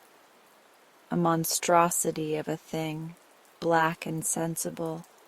The kind of umbrella that could lift a person in Mary Poppins and deposit them on the safe side of a river. "Take this." "It's yours," I protested, admiring the engineering. "Tonight it's ours," he said, and he pressed it into my hand like absolution. Then, because a frenzy of bravery had found both of us, he stepped onto the top step and did a very un-Holt-like thing. He raised his arms and shouted into the storm, "She's the one! The baker!" Lightning tried to swallow his announcement and failed. "She's our baker." A window across the street opened a cautious inch. The barber made a sound that might have been a cheer or a sneeze. A face appeared in the community center doorway. Someone clapped because there is always that one friend, evolutionary biology designed to start the applause when no one else is ready. The nurse with the orange, a flash of her, leaned into her door frame with a laugh that sounded like disbelief being rewritten. I wanted to run. I wanted to sink into the hedge like I did the night with the flickering porch light. But an entirely new impulse rose up in me like dough hitting warm air. I opened my mouth and told the truth. Not a speech, not a confession prepared in a flawless paragraph, nothing I could have written down later and called literature. Just, it's me. There was no dramatic music, unless you count thunder as percussion. There was no collective gasp like in the movies. There was only the warm human sound of several small exhalations given permission to become one. A door opened to my left, another to my right. The twins burst onto their stoop and whooped. Kay appeared on the corner wearing a rain jacket 3 sizes too big and lifted both arms like a referee declaring a touchdown for tenderness. Pia leaned her forehead against her door and cried beautifully on terrible sleep.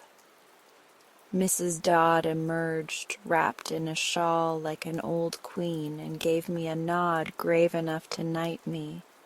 The laundromat poet held his hands out as if catching rain were a new chapter. Even the barista on his night off shouted, "We knew it! We didn't know it! We knew it!" And then, because a story loves symmetry, the block delivered me a note without paper.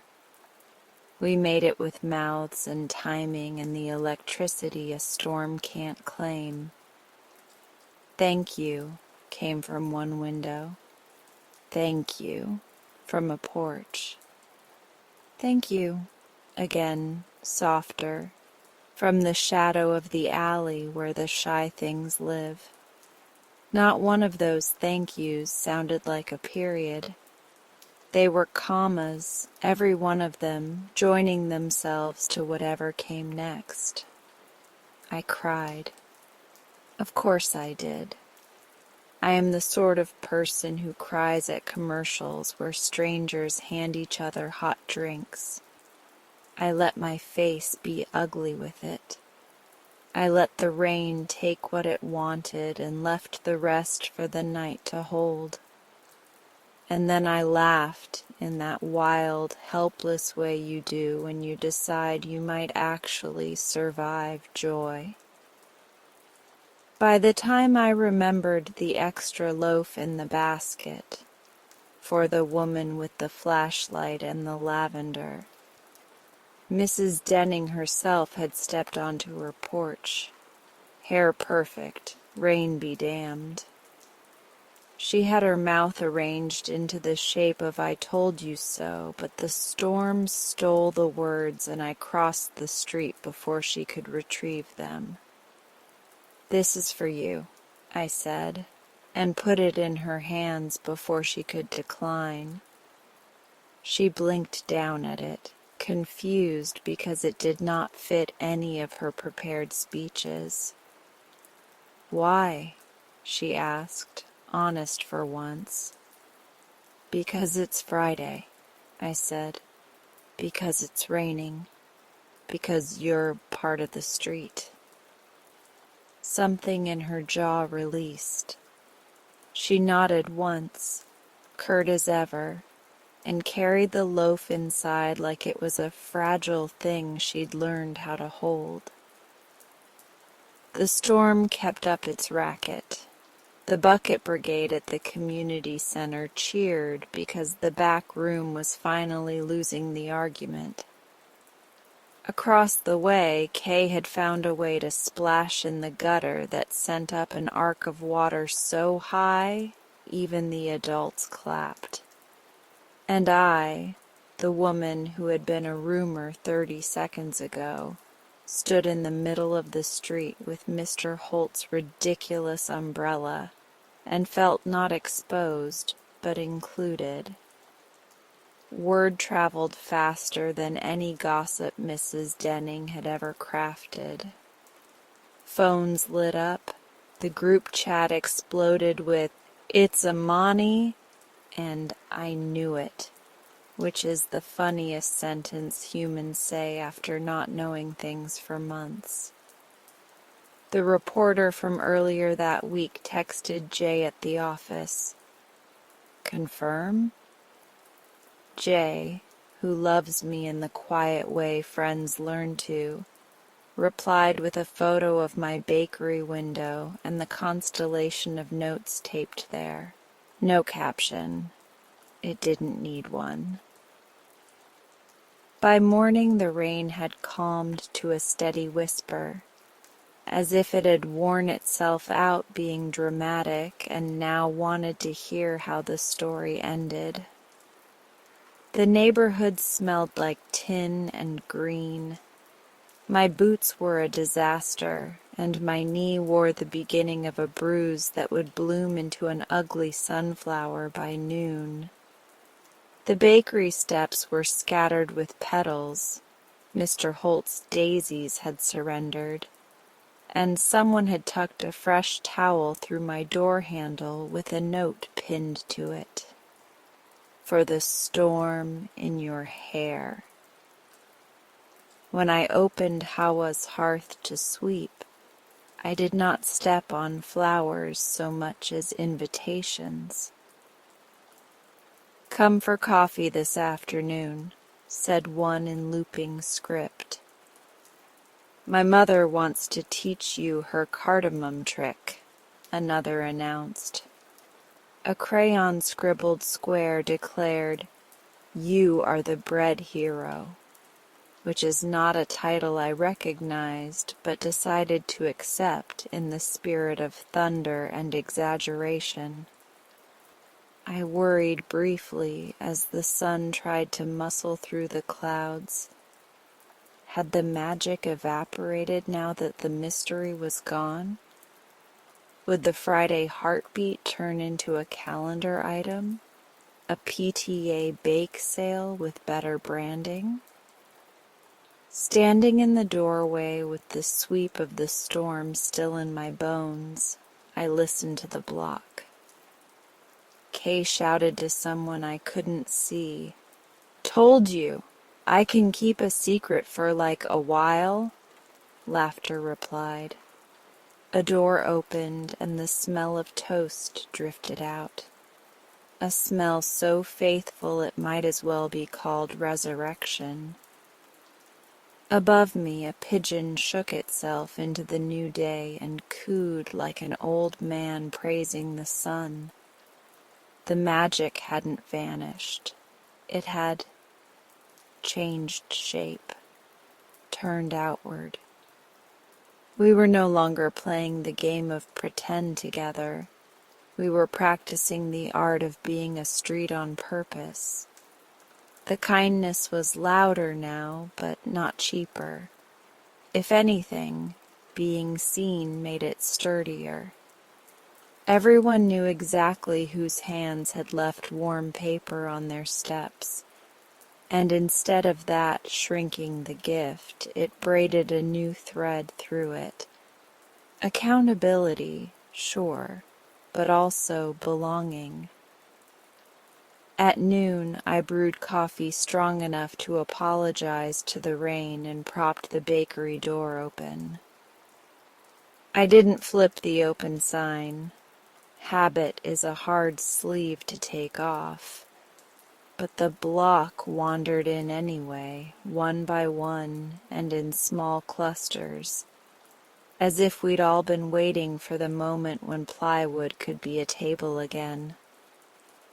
Mr. Holt came first, carrying a vase with fresh daisies this time, his eyes still red in the way that makes people look brave. He set them on the counter and tried to give the umbrella back. I pointed to the hook by the door. "It lives here now," I said. "We'll share it. Storm Library." The twins barreled in, their galaxy chalk on their cheeks like war paint, demanding to know how bread survives rain. "It's brave," I told them, and we had a small seminar on the physics of courage. Pia arrived with the baby in a sling, and when the baby sighed in sleep, we all sighed a little with her, like a choir following a conductor's hand. Mrs. Dodd brought her pedometer and asked me to bless it. I did, with rosemary. The nurse with the orange peeled it and set the peel on a napkin in the shape of a flower. The barber offered to fix the squeak in my door for the price of one loaf and a story about my grandmother's favorite song. And yes, because the story loves a little edge. Mrs. Denning appeared, holding an empty plate. It was a good plate. She had not grabbed the ugly one. "Your loaf was," she began, and then blinked as if adjectives had always been an easy species and now refused to be caught. Finally, she said quietly, "It made my house smell like company." I nodded, poured her coffee, and we stood there together looking out at the street that had just somehow deepened itself in a single storm. By evening, the rain had become a memory sliding down the gutters toward the river. The power had behaved long enough for us to pretend we controlled it. I closed the bakery door, leaving it unlatched in a way that felt scandalous and right, and carried a loaf upstairs for my own dinner. Sitting at my table with my knee throbbing and my hair a map of poor decisions, I tore the end off the bread and ate it standing up, as my grandmother used to, listening to a block that now knew my name in its mouth. Secrets can be a kind of magic, so can revelations. One protects a tender thing while it grows. The other lets it breathe when it's ready. Friday remained a promise. Only now, when I tied the ribbon in my hair and lifted the first warm loaf, I knew that if I slipped again, if the porch light caught me, if the wind knocked me off balance, the door would open and the street would meet me with hands and towels and ridiculous umbrellas. I washed the bowl and set it to dry. The storm smell had been replaced by the smell of bread, which is the closest thing to hope I have ever known. I went to the window. The twins had retraced their arrows in chalk newly bright, pointing not to random doors but to each other, to the center of the block, to the bakery steps covered in notes that held in their ink what we had learned in the rain, that a street is not the sum of our separate rooms, but the heartbeat we learn to share. I pressed my palm to the glass. "Thank you," I whispered to the night, to the ovens, to Mr. Holt, to my grandmother's stubborn ribbon, to every porch step that had received a warm secret and let it be known. The glass held my hand back like a promise. Friday would come again. I would bake. I would deliver. I would be seen and still be the same. And the magic, ours now, not just mine, would rise, storm or no storm, like something that understands exactly what warmth can do.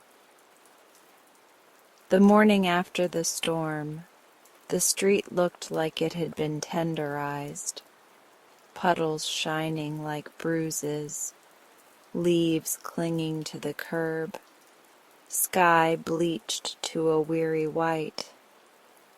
I woke with the memory of rain still in my bones, that shiver a person keeps after a confession. For a long minute I lay there not moving, listening, and the block returned the favor. A door thumped softly, a kettle sang two shy notes. Somewhere a laugh tried to climb the morning and made it halfway. I remembered the way Mr. Holt had called me the heart of our street, and my face heated under the blankets. Pride, terror, gratitude, some messy braid of all three. I padded downstairs, hair a wild map, knee tender from my fall. When I opened the bakery door, the air inside greeted me like an old friend who hadn't stopped by in too long. And then I saw the steps. They were crowded. No, they were dressed. Notes layered the top riser like overlapping feathers. Flowers stood in jars and mugs and one repurposed pickle tin. A loaf pan full of rosemary sprigs leaned against the frame with a tag, "For luck." A roll of painter's tape, a scrub brush, a small toolbox with a sticky note that read, "Don't be scared of the weird wrench, it's nice." I stood in the doorway wearing last night's sweatshirt and a stunned smile, and the block came to me in a tide. The twins first, solemn with ceremony, each carrying a chalk-dusted card that said "open" in their careful letters. Pia and Marcus arrived with the baby and a thermos of coffee large enough to baptize a city. The barber stepped forward with a squeaky hinge in his hand like a surgeon presenting a tumor. The nurse with the orange offered a bag of flour and a hug that smelled faintly of antiseptic and safety. Kay, draped in a raincoat that no longer seemed to be winning any arguments, set a bag of chocolate chips on the counter and announced, "For emergency joy, Even Mrs. Dodd, Queen of Steps, deposited a tin of cookies and said, as if reciting a recipe, "We will sweep, we will scrub, we will paint, we will petition, and you will bake." I opened my mouth, closed it, opened it again. I don't. I gestured around us at the dust on the glass case that had learned the shape of my palm, at the open sign, long dormant, at the permit taped crooked on the wall from a year I refused to count because it makes my chest tight. It's not that simple. It won't be, the barber said, already on his knees with a screwdriver. It'll be better. A cheer rose from the sidewalk, not loud, but full. And just like that, all the heaviness that had kept me from even naming the dream, inspections and ovens that might not pass muster, the weight of my grandmother's name on the glass, the thin bank account, shifted. I could feel the way fears change when other people pick up a corner.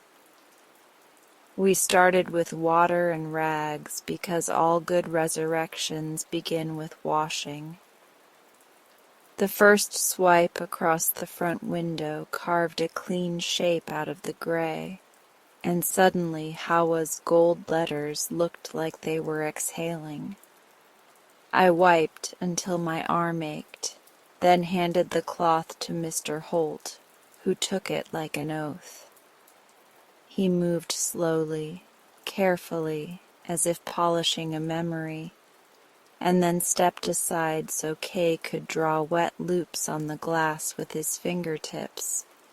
2 smiley faces, 1 crooked heart, before we erased them into shine. Inside, the lights buzzed to life and we faced the room together. The dust bunnies chose chaos in the face of this many feet and bravely launched themselves into the air. Mrs. Dodd organized a broom brigade with the efficiency of a woman who'd once made 34th graders sit crisscross applesauce in under 60 seconds. The twins claimed the display case and polished it with cotton rags until it reflected the ceiling like a shallow lake. The nurse sanitized everything in sight. Pia danced the baby down the aisle while Marcus found the shop vac in the closet and fell in love with it. I kept moving because stopping would mean crying, and I had promised myself I would save that for later. I emptied the drawers of my grandmother's handwritten recipe cards, humming the way she used to when she couldn't find the one with the smudged lemon glaze formula. "Hawa's honeyed buns," said one. "Rustic loaf, wetter than you think," warned another. I handed them around and watched people treat them like tiny holy books. When the inspector came by, word travels, alarms not so much. Mrs. Denning was with him. My stomach dropped in an old familiar way, and then, surprising me more than the thunder had, it steadied. She didn't wear lavender that day. She wore rain smell and a look I couldn't read. The inspector lifted his clipboard, cleared his throat, and was promptly handed a cinnamon roll by Kay. "Sir," Kay said with the kind of charm street kids inherit from necessity, "this is critical infrastructure." The inspector took a bite. I'm not saying baked goods changed the course of bureaucracy, but I watched his shoulders lower and his mouth lift. He walked the perimeter, peered into the ovens, scribbled, clicked his pen.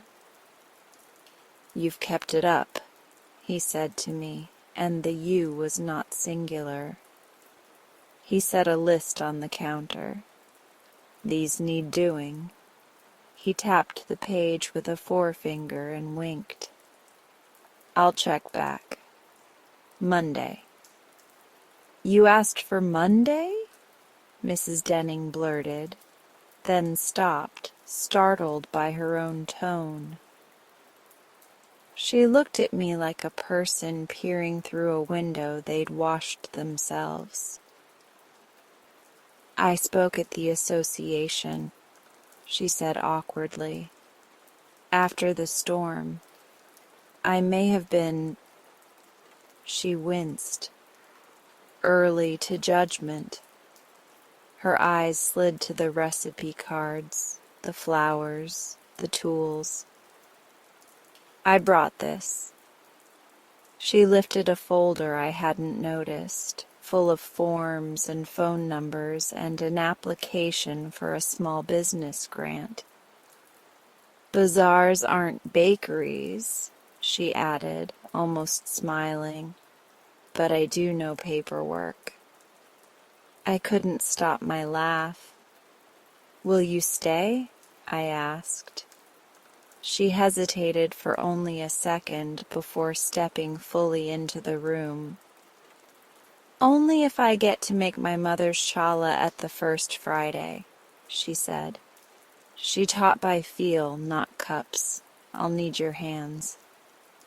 "You have them," I said, and just like that, the last stiff hinge on the day loosened. By afternoon, the bakery smelled like lemon and soap and the ghosts of sugar. We taped the inspector's list to the wall and wrote names next to tasks. The barber claimed door and squeak. Mr. Holt took light fixtures. The nurse took hand wash stations like she'd been born to shepherd sinks. Someone wrote paint with such hopeful handwriting that several others underlined it in enthusiasm. I didn't assign myself anything. I kept floating to where I was needed and every so often putting my hand flat on the counter just to feel it anchor me. When the sun muscle-flexed through the clouds, we propped open both doors and the day walked through. Strangers slowed and became neighbors. Neighbors paused and became friends. Stories began to braid. The violinist, drawn by rumor and roast coffee, told us about the old woman who used to dance in here with my grandmother on slow afternoons, waltzing between trays.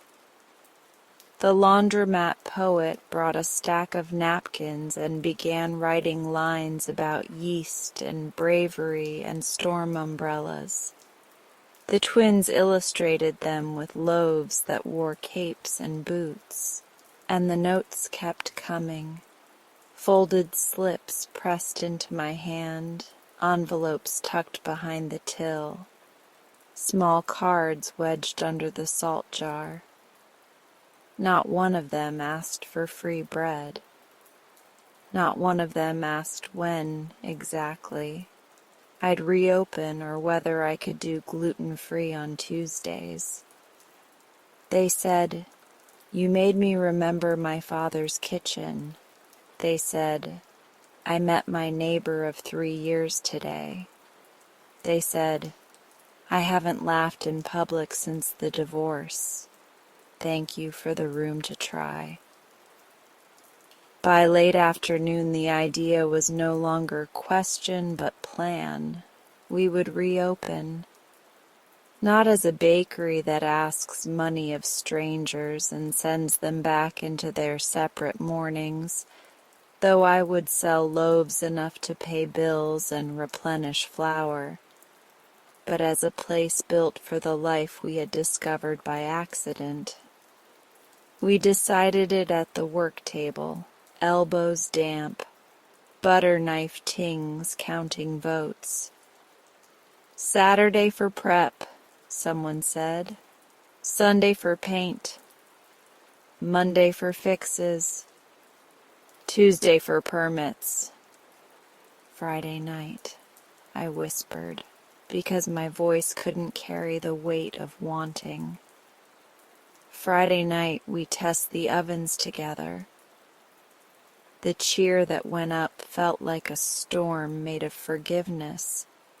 All week, the bakery learned our names and we learned its sounds. The new light bulbs hummed softly when the radio flicked on.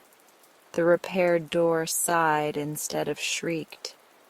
We plastered and patched and peeled the tape off the lines like surgeons revealing a healed incision. Mrs. Dodd appointed herself safety officer and somehow made a high-vis vest look regal. The nurse marked hand-washing reminders with drawings of cheerful bubbles. The barber installed a coat rack he had carved himself. It looked like a row of bread peels leaned against a wall, ready for work. In the quiet moments, late, when the last volunteer swept up and the ovens cooled like sleeping animals, I stood alone with the glass, tracing my grandmother's name, Hawa's hearth. I could hear her humming in the back room, could see the tilt of her chin when she declared a batch done by smell alone. I told her what we were doing. I told her how the street had risen like dough to meet the storm and kept going. I told her I was terrified. I told her I hadn't felt alone in days. She answered the way she always had, with memory and muscle, by setting my body to the old rituals. Crack the eggs with confidence. Turn your wrist when you fold. Trust heat. Trust time. Trust people a little more than you think is wise.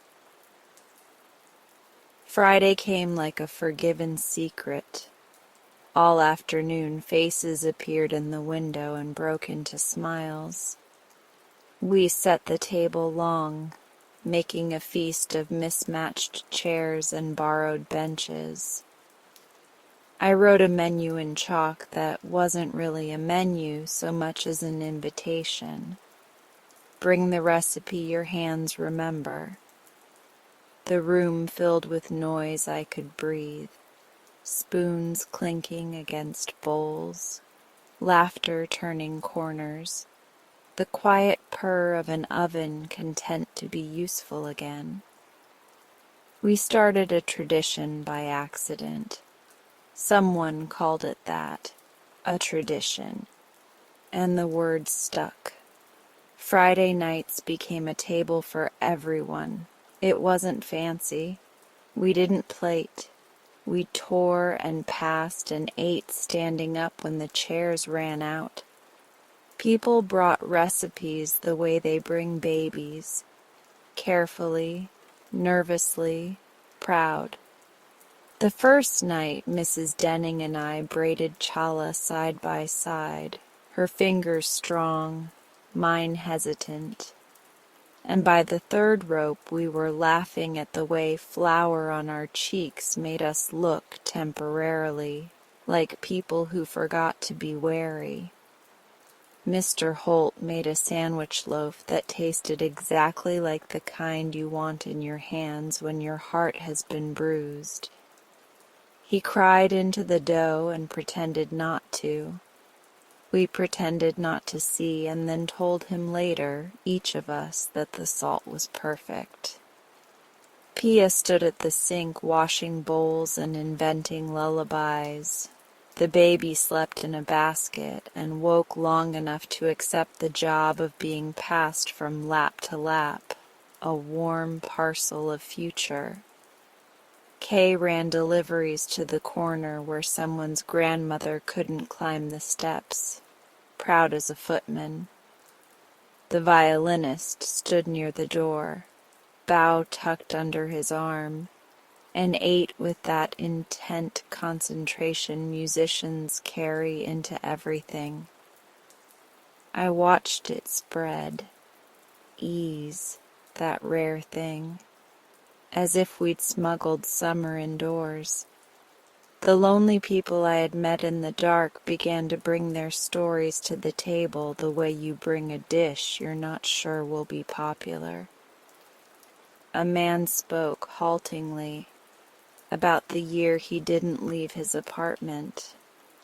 A woman told us about the tree her husband planted after their first fight and how it still throws shade over their porch.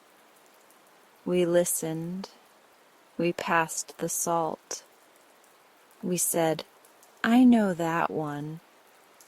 We said, "Tell us again."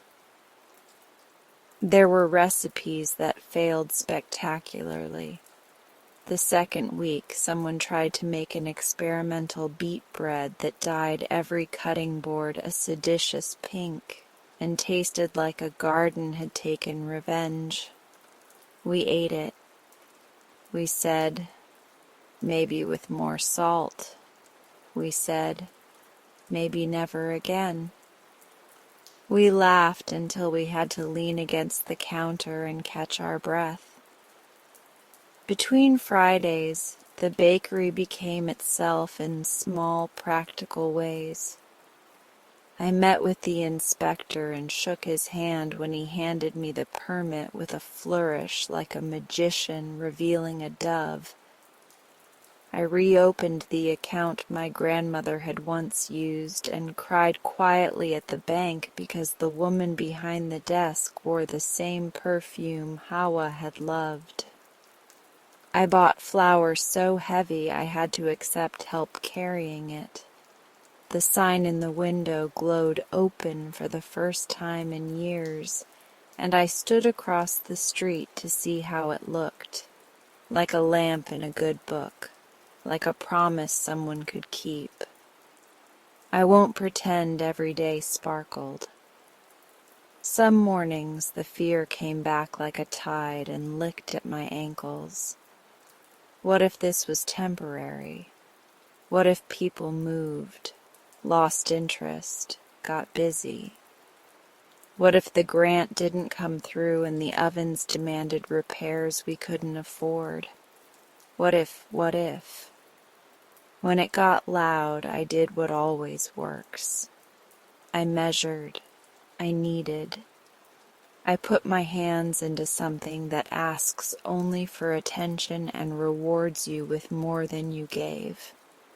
And when that wasn't enough, I texted Kay, who replied with a photo of a perfectly ordinary peanut butter sandwich and the caption, "Crisis snack." It always helped. The most beautiful changes were the small ones. The way mailboxes became chatty again. The way the chalk arrows returned to point not just at doors that received loaves, but at people who needed company. "Watch, Mrs. Dodd's step," one said after a brief scare with a loose stone. "Pia's baby likes hats," another declared near the park in joyfully misspelled chalk. Someone started taping poems to the lampposts. Someone else drew loaves with wings and wrote, "This is how it got here." One Friday, the violinist played while we braided, and the whole room moved like we'd agreed to sway.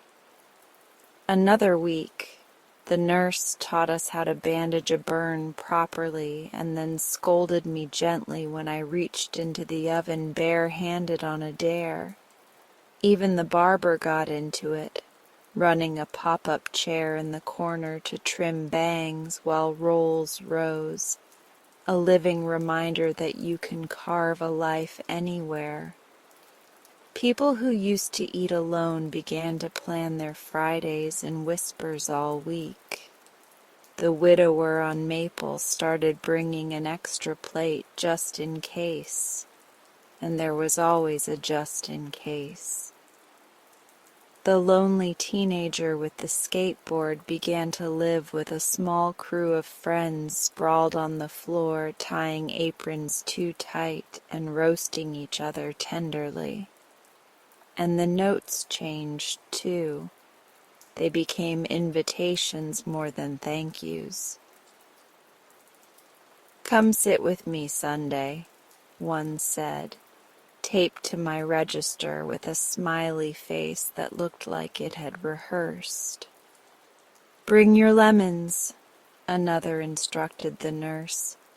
"Teach me your mother's trick."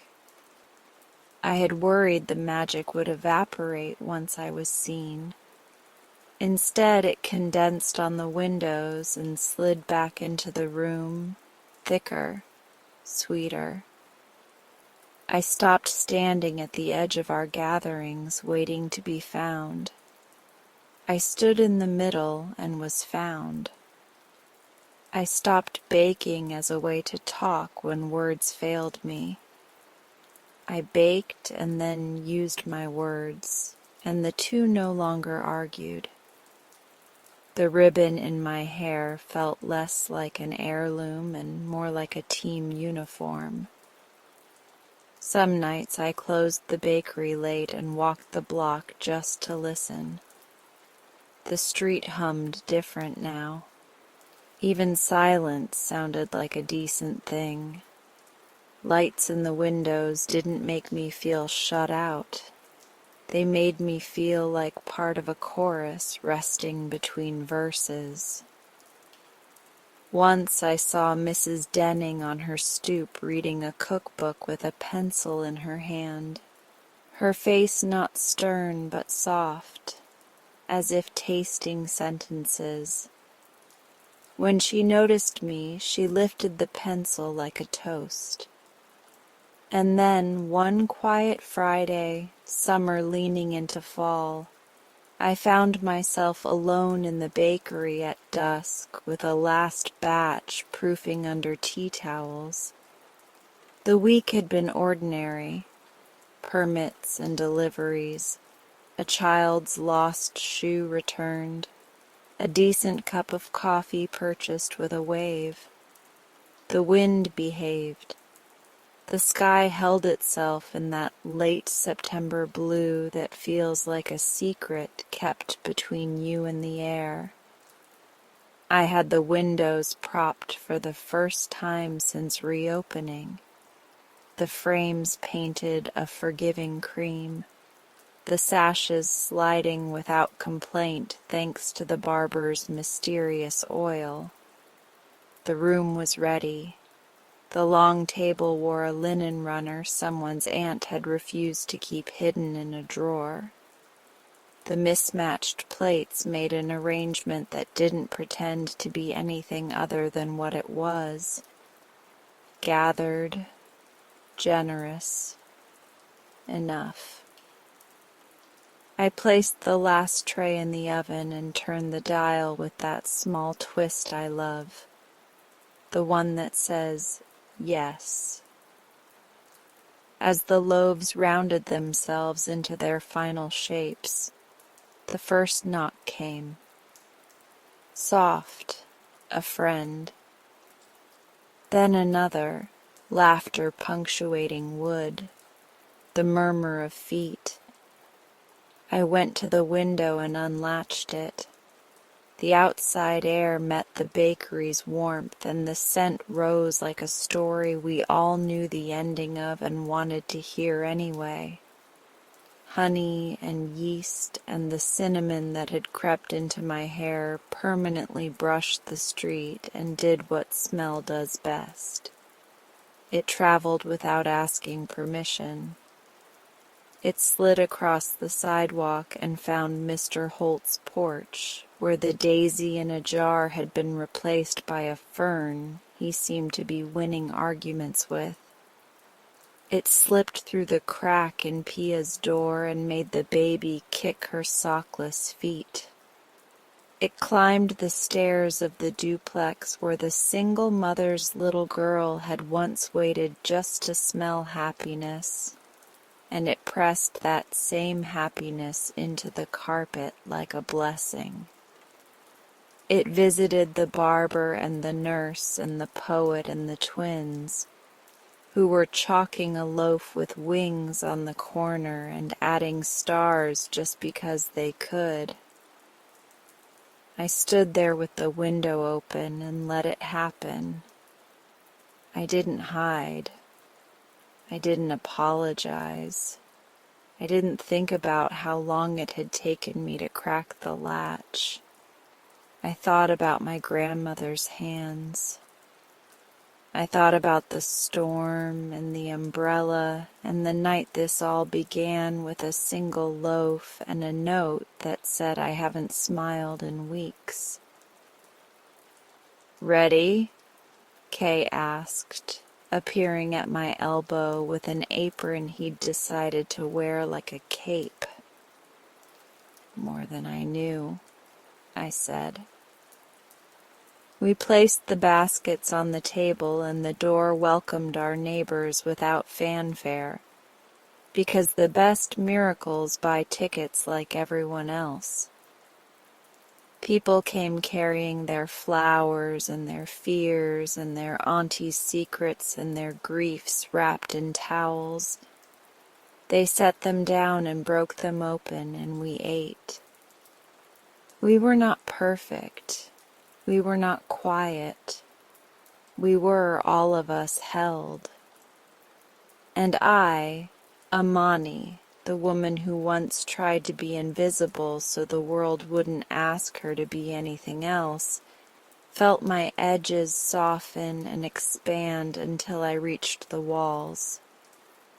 What began as a secret gift had become a heartbeat, and not because of me alone, but because a street decided to listen.